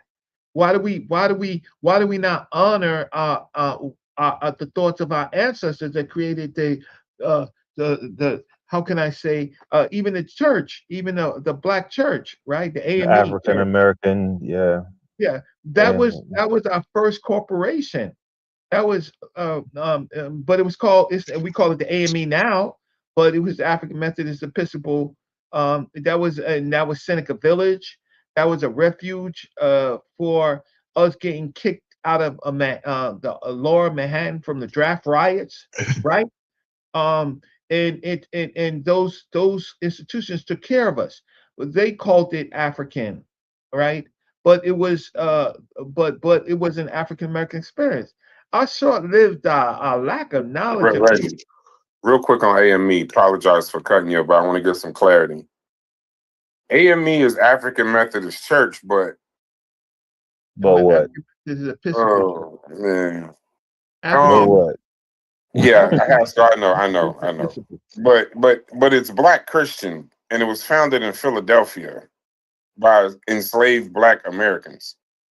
So it's Did it American. cause confusion? Did it cause I know confusion? it's called African Methodist, but it's Black American. Right, but it was founded at a time where people had a closer relationship to Africa. They weren't as far removed as we are in this time. So naturally they'll, they feel some sort of kinship, particularly to the idea that this was a time where they were completely sovereign. That's the main takeaway. Now, if somebody wants to look at that and feel like that's kind of empty, because they're now in 20. I wouldn't say empty. I'm not gonna say empty. My point is that Logic is very consistent in this point, because once again, why are we going back to Africa? Yeah. Essentially, have you researched the African burial grounds? Real quick, Reggie, I'm not a researcher, brother. Real quick, Reggie. So I think what the idea though is, Brass, particularly if we talk about the AME, we talking about the 1700s, right? Mm-hmm. At that point in time, these people aren't trying to reach back to Africa. They're very much still connected, because you still have people who are coming over, right. Who are still right. So, and I think that's where the disconnect is in this conversation, is that I think for a lot of us who aren't necessarily connected to Africa like that in any sort of cultural way, I think for those looking from that lens, it just seems like something completely foreign. But for a lot of the people who do feel more connected, it isn't foreign. It's just it's their natural way of life. Like, you know what I'm saying? It's not when something they Logic says reach to you, Haskell, when Logic says, why are we, if we're looking for some form of success here in America, and Logic, stop me if I'm fucking up your point. If we're looking for some form of empowerment or some form of standing here, there is really no reason to go back to Africa to do it or use anything African to do it. Well, that's why would we not? Why? Logic, stop me if I'm incorrect. So I don't think it's that's a good starting need. point. I think, and that's what I'm saying. I think it's natural, depending on who the people. So if you talk about the Gullah people, for example, the Gullah Geechee, right? Mm-hmm. They're not trying to reach back to Africa. Like, they retained like a good amount of that culture. So like it's literally just who they are. And for them, because they're so connected to the culture in an organic sense, eschewing that culture would be like cutting off a toe like or suicide. something. It'll be damn near suicide. It doesn't make any sense. But for someone like Logic, who's more urbanized, I'm guessing that it just seems like a foreign Africa. This seems like a completely foreign thing to him. I'm not saying that it's foreign. I'm saying that it's a potential hiccup, right? Like it's like you can actually make that.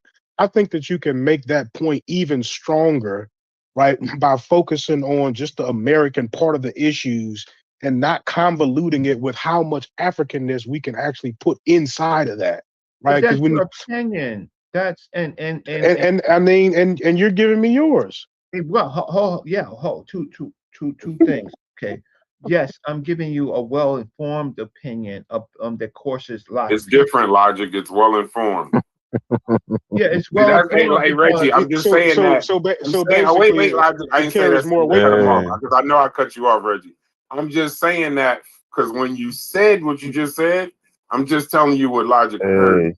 Yeah, but that's just so I know you meant it in a way, but that was a quick one to the ribs right there. That was a jab. Yeah. You could have. I'm glad you pushed that out. But the fact of the matter is, the fact of the matter is, I have studied Black American history, right? There's a award in Black American history, right? I've actually, no matter what Jabari says about my credentials, whatever, because I have problems with what they are doing, right? I wonder if he celebrate Christmas. Do he celebrate Christmas? He's probably. Come on, he don't celebrate no Christmas, man. That nigga opened the gift yesterday. I know he did, bro. He was a Christian for many years, but he's probably at the obelisk or the Tekanu in Central Park doing some ceremony and shit, right? I did that on purpose so y'all would cut on him for a second, but okay. Yeah, but I'm not trying to do what he's trying to do. I'm trying to be well informed with history. So I mentioned the 1782 when we the sermon of with the capture of Cornwall, right? I mentioned our foundational organizations, right? When we had some autonomy, and Haskell is right about these people weren't far removed. The problem is that we are far removed, and I got that, but in order for it to latch on to lots of different sensitivities, okay, let's handle all the sensitivities, but then say, what do we do? Because if you're not doing anything, you're worthless, right? You're worthless to this whole conversation. If you are doing something, then let's try to fuse and try to find out what is the next great movement without a charlatan leader or charismatic leader who's planning on building something and taking your money, right? And with those people, the funny thing about it is that these people attract large audiences, right? And they based on a charismatic leader, that's something that we do not need. What we need is organizations, and we have organizations, but we need more now control of our city politics, because city politics put this into stone. They build. Yeah. Okay. No, you basically saying. I'm trying to interrupt you for a very important thing. You're saying what Logic is saying. Exactly, right? Because speaking Swahili don't help you do that. Oh, my fault. No, you ain't saying what. No, I'm not saying that. But what it is? Yeah, Logic. I thought y'all was gonna reach a point. Go ahead. I'm not arguing on the point of Swahili. When I showed you the chart, I said there's West African symbols, there is Swahili language, and there's African American speaking English. I showed specifically that to make the point. There's not one way, in fact, to do it. But if you do want to build, if you do want cities where the majority of our people live in, you want in those cities some recognition that you was there. In Wall Street, there's only one sign for the whole slavery, and in Seneca Village, myself working with Dr. Jeffries, we were able to convince the Central Park Conservancy to or give them strength to put up something that they wanted to do. Some of them on creating a walking signage of Seneca Village. I did that, right? I did that. I can show you proof I did that. So the question is that when you do that, when you go on a walk of Seneca Village, you will see the word African. You see African Methodist. We are far removed from that. So my problem is going on this on these shows is that you can have an opinion, but I'm 60 years old. I do have 40 years, and some people might say wasted time of trying to understand and what I can do in a short time I have left on this planet, maybe 15 years, right? At best, right? To contribute, and to contribute. And how so, did you end up with Sonetta? Oh, because I was on the other side of the street. No, I'm just saying because you're doing a lot of real shit. Like honestly, I didn't know you did all of this stuff like out in the real world. I'm trying to figure out how you ended up on YouTube with these craziness. Oh, well, I'm not gonna call Sonetta any name. I did. You ain't got to call him that. I did. But the fact of the matter is that sometimes you have to go with what is hot. So the group of people that I was, they weren't on the other side of the street. It was just history, people that talk about history, sell books, read books, and then some of the other organizations. But Sonetta had a vehicle. Wow, he had a huge vehicle at the time when he began to start for the first like 6 years. And so it's dwindled down because of competition. But if you can get on a Sonetta show, you can be known nationally. You can get your views out. So look, you guys came around, and people say, well, why do a lot of people ask me? A few people that when I mean a lot of people, because I have a short group of friends, but they ask me, well, why do you go on that channel? I go on that channel because they have good topics, and I think I can help with adding other information and clarity. And we appreciate you. And most of the people that ask you those questions don't think Dr. York touched kids either. But that's another conversation.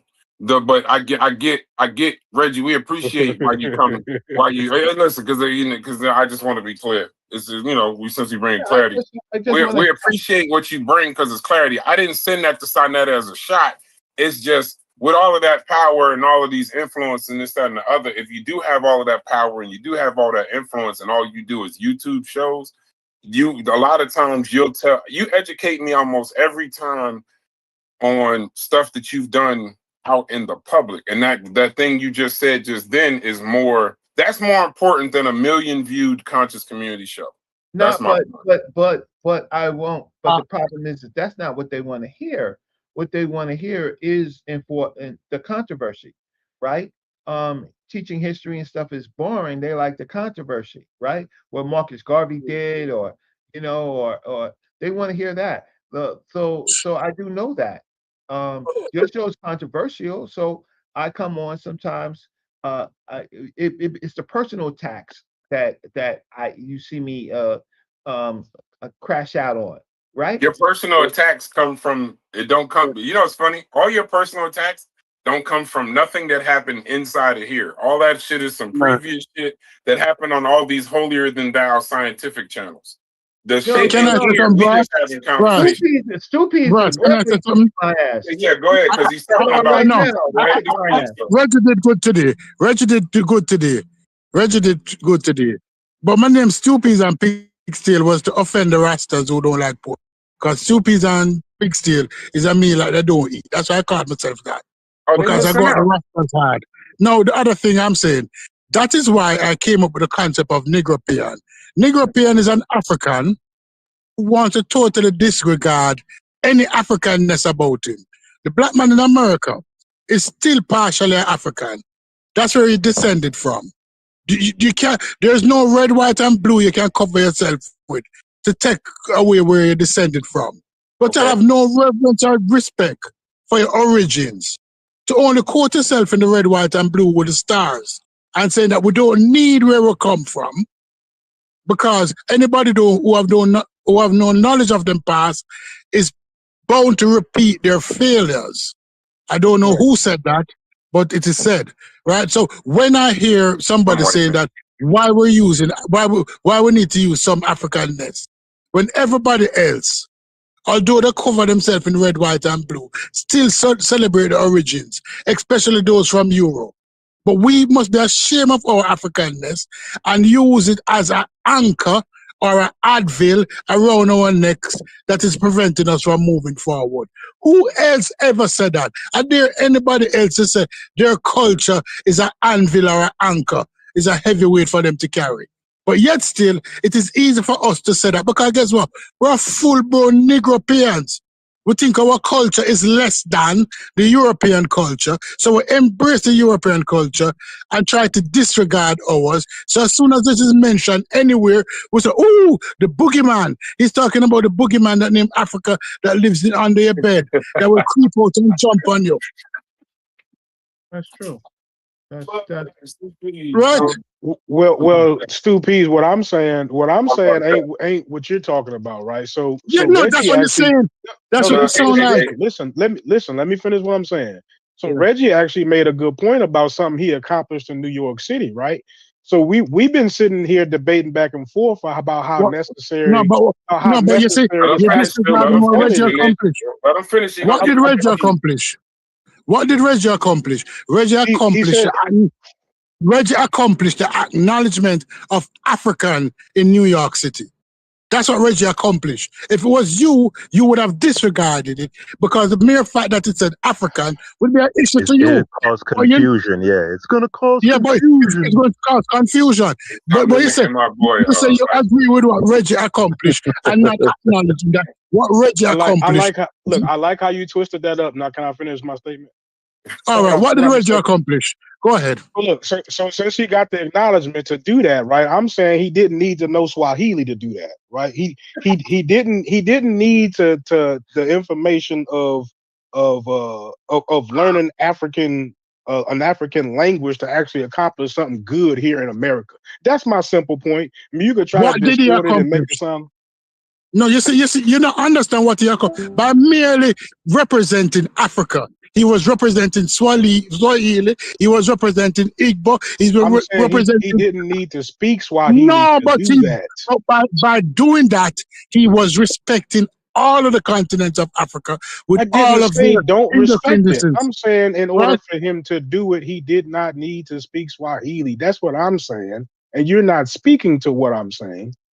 Right, that you're trying to find somewhere in there for you to just disagree with it. I'm giving the man his props, and you actually won't let me. I gave him his props. I gave Reggie his props. I have no problem giving Reggie his props, and I understand why Reggie did it. Reggie might not speak Swahili, but guess what? He's saying by putting it in concrete, he's saying that I respect all of the cultures that I may have came from. I may not have everything from them, but the little that I know, I am going to show that I respect you and I remember you. So you don't want to be remembered. So me saying that we can possibly make this thing more effective by not without overemphasizing how much African culture that we need to influence to infuse inside of it. That's disrespecting African culture. Yes, it is. Yes, it is. Yes, it is. By disregarding the Africanness, you're going to take years to understand. You use a particular word of me disregarding. I'm saying again, I'm saying that we could possibly make it more effective and efficient by not emphasizing how much African culture we can put inside of it. You're saying that that's disrespectful to African. Of course, I don't believe that. Yes, it is. Yes, it is. Because what you're saying, What you don't hear, you know? What you don't hear? The way I'm what internalizing that is that you're more concerned with how much African culture you can put inside of it, rather than making it how effective as possible. That's what I'm hearing when you say that. No. This is what I'm saying. I'm saying your that your priority is actually to put more Africanness in it, and it's not around how effective it is. I'm saying that. No, this is what I'm saying. I'm saying that we're cooking chicken, right? I have the white man way to cook chicken. I have the black man way to cook chicken, right? But you saying that let's cook chicken the way the Americans cook the chicken. Let's not carry Africanness into this chicken. But guess what? I can't eat bland chicken. And the chicken that I eat every Sunday is the African way of cooking chicken. And if I'm going to teach you how to cook chicken, I'm going to explain it the African way, because that's a little piece of my culture that I was allowed to carry forward. White man's chicken is delicious. Moving forward, so is Koreans. Just letting you know. Yeah, white man chicken is delicious. It is delicious. I don't know where I don't want to start. I don't want to do no KFC and Popeye slander in this one. Because all y'all niggas was running out for chicken. That's white man chicken. That's white man chicken. And every single one of y'all, I really feel like I made an excellent point right there that you just ran right past and just kept on talking, but it's cool. But even part of that is nigga chicken too, because white people didn't use the spices and stuff. We added the spices and shit like that to the fried chicken. And then when I say it leaves some room for misinterpretation, and then I say, and I follow that up with a statement like I just said. Well, now you're going to prioritize. So now you don't let them get it out. It'll fuck up the conversation, stupid. So now you're going to prioritize how much African culture you can infuse in it, rather than prioritizing how effective you can make it. See, that's where my problem actually is. I was effective. Just did it. But I was effective. And that is what I'm saying. My plane is landing. I can show you Seneca Village. No, Reggie, let me finish, please, Reggie. Let me finish, and you can take, because I know that you're just as mad as I am. But you're calm and nice and beautiful today. I appreciate your beauty today. I'm calm and nice and beautiful today. Is that you're raising them up like Lazarus? I hear it, bro. This dude come and say, because we Africanize it, it's going to make it less effective. That Africanism will lead. I didn't say that. That's what you implied. You're not hearing yourself speak. Listen to what I'm saying. Don't try to distort what I'm saying. I'm saying that you are prioritizing how much Africanness you can infuse in it, rather than prioritizing how effective you can make it. Saying the same thing over and over and over again. All right, and this is what. All right, let me answer that question beautifully, because I am doing it. A black man is doing it. And I want to put my identity on it. Just like how everybody put their identity on their things. It's normal, natural human behavior to put your identity on your accomplishment.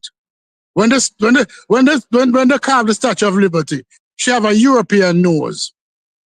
She have a European dress. When I'm going to carve my Statue of Liberty, I'm going to carve it to look like me. That's what I'm saying. And it can't look like me if I don't infuse myself into it. Accomplishment without infusing yourself into it. My children will not gravitate towards it because they're not seeing themselves. They're seeing other people. The important thing, when Barack Obama became president, one of the most important things he did was just becoming president. Because other children saw themselves in him. So accomplishment without seeing yourself in the accomplishment mean absolutely nothing. That's what I'm saying to you. So if I'm going to disregard my Africanness for my accomplishment, I'm not doing shit. Because the children who coming after you cannot see themselves in you. They're going to marry to white women and you're going to have Diana as a fake. Yeah. Because they're going to see themselves as that. And y'all should know my son is Senegal Mabry. He's his youngest member of the Obama's foundation. So y'all should know that. Y'all just think I'm just anybody, but I was a good father. And so my son is the youngest member of the Obama's foundation. the ones that deal with boys, right? So and that's my son. And so what he could do, my son spent a month in Kenya, right? He doesn't carry all my political things, right? But unlike a lot of other people, are successful delivering some points to my children. The problem is a lot of our children are tumbleweeds. They don't even know they don't know their family history. They don't even know their own family history. They don't know their great grandmothers, great grandparents.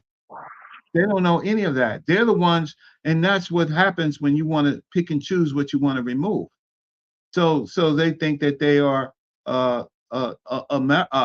solely America, but they found out that America is difficult for them right now.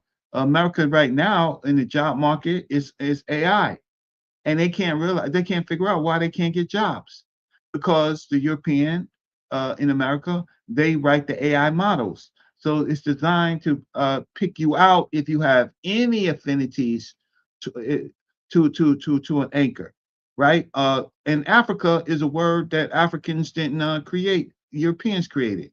So then it makes it even funnier because we're using it as an anchor, but we didn't even really create that term, right?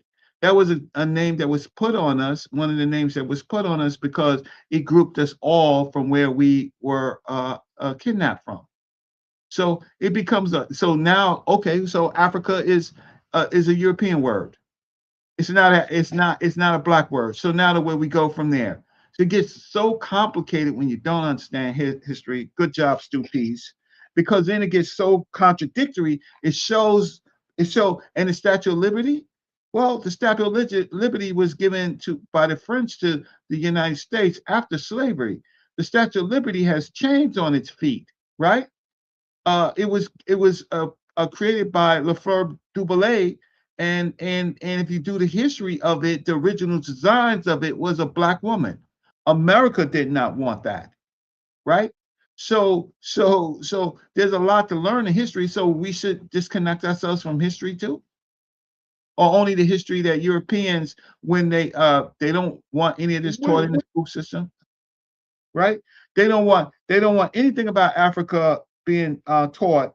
But then we come around and we want to disassociate ourselves from things because of a few words. Look at the African burial grounds. Very few of you. Y'all just gonna keep adding to what I'm saying. What? Okay. You did not say Haskell's on here, Stu Pease is on here, everybody else is on here. You did not say that taking out Africa, having Africa is kind of a burden, or we can accomplish things without using the word Africa. Did you say that or not? I said you can potentially leave a door open for misinterpretation, right? And Stu Pease actually gave a great example, and he kind of tripped himself up a little bit, right? He said that he would be willing, right, to emphasize the Africanness of what he's saying over the effectiveness of what he's saying, right? And that to me is a prime example of how it can potentially go in the wrong direction. That's all I'm saying. Okay, but I am effective. I am effective. Okay. Given the little support that I have, my greatest support was Professor Leonard Jeffries. All right, he was the only one who really promoted me. Dr. Clark was much older, right? But Dr. Clark trained me, and so did Dr. Ben. But Dr. Leonard Jeffries, and so now he's elderly, right? Without Dr. Leonard Jeffries, he put more emphasis on some other people, right? Than myself, because I never asked them. I only served the work that they was doing. But in my limited capacity, I am effective. I can show you a video where I went to the South Street Seaport, where I went through the whole museum and went on the ships, and then came back, went back to the museum and said, "There's not one word, there's no signage on the many Africans that you ported in this harbor. None, zero. What are you going to do about it? oh, let me give you my card, this, that, the third. Okay, I'll take your car. I'll write you back. Keep writing. They never write me back, right? But I'm effective because most and on Wall Street, right?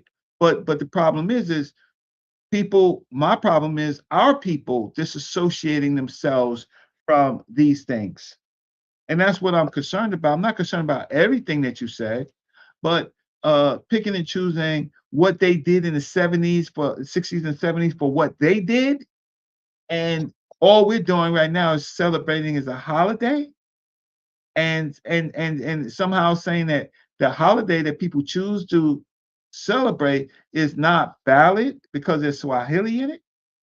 But there, I showed you the symbols, I showed you the principles, I talked about the controversy, and so some of the other people did. So at this particular point, I always have to ask you, and I'm willing to work with you, Logic. I just need to know, okay, I hear you, but what's your plan? Do you have a solution? Because I'm here to learn. I actually come to these channels to learn because I get a chance to talk to so many different people at one time, right? I need to know what is somewhat of a blueprint to accomplish, let's not say liberation. I'm not pushing that on the show. I'm just trying to say to save our children's lives, right? To give them a better chance in this new environment where AI is picking and choosing. So the European ain't got to do it no more. His AI does it. Our kids are going to college and coming out driving cabs, working in these fast food restaurants with full goddamn degrees. There's nothing for them. What is your solution? Right? To be picking and choosing on a holiday, at least on a holiday, they might get a Kwanzaa gift. And yeah, I got a Kwanzaa gift. What's that to another friend? Oh, it's a holiday. Oh, you got a gift after Christmas? Yeah, I still get gifts. Yeah. Oh, wow, you pop it. Right? I ain't getting nothing except for Christmas. You still getting gifts, right? Yeah. So and for the young, the babies, the ones through K through 8, those groups of people.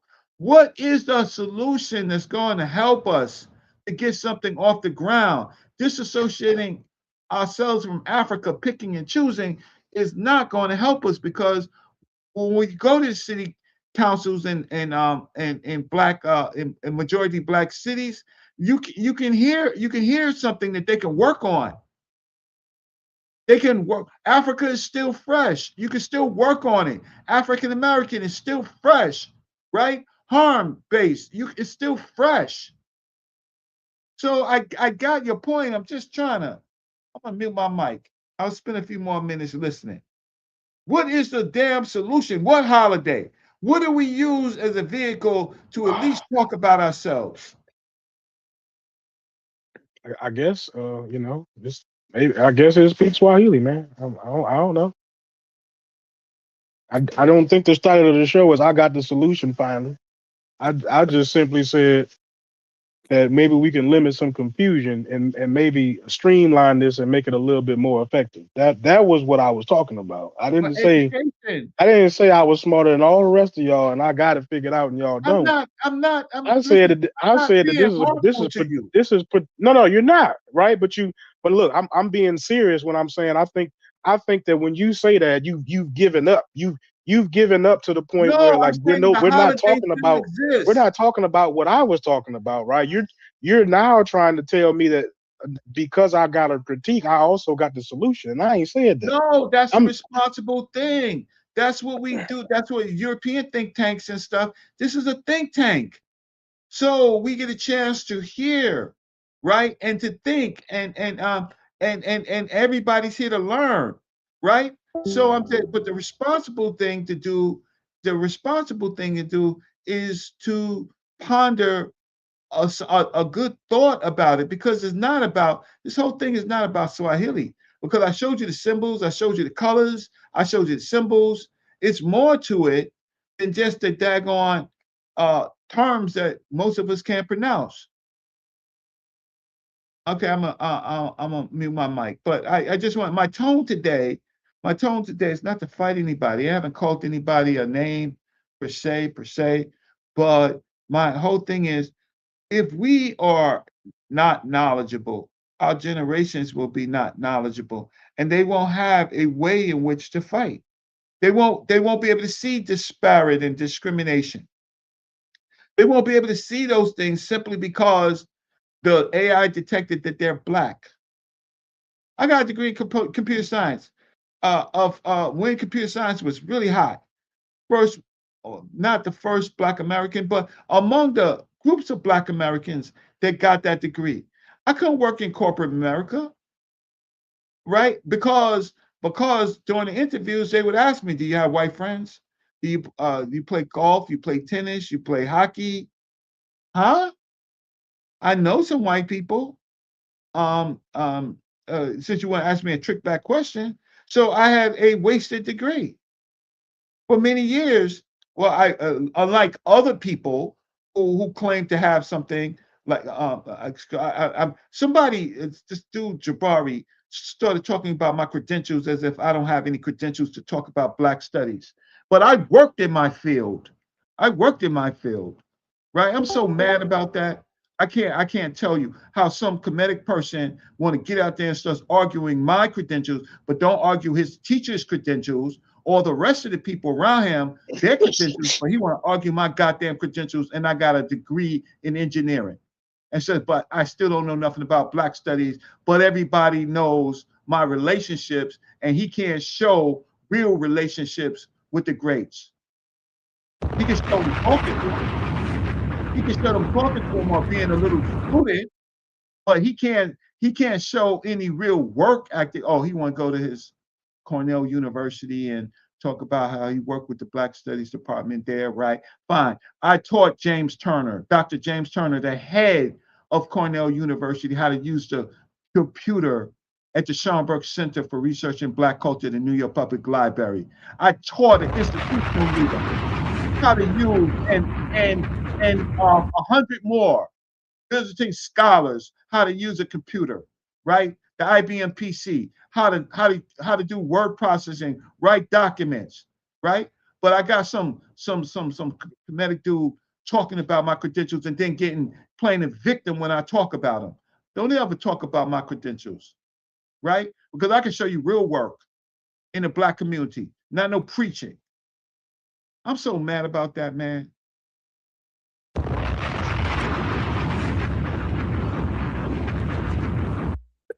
There's a powerful piece we can learn from this right now. So I'll be talking about Brother Reggie's credentials, man. I'll be coming down.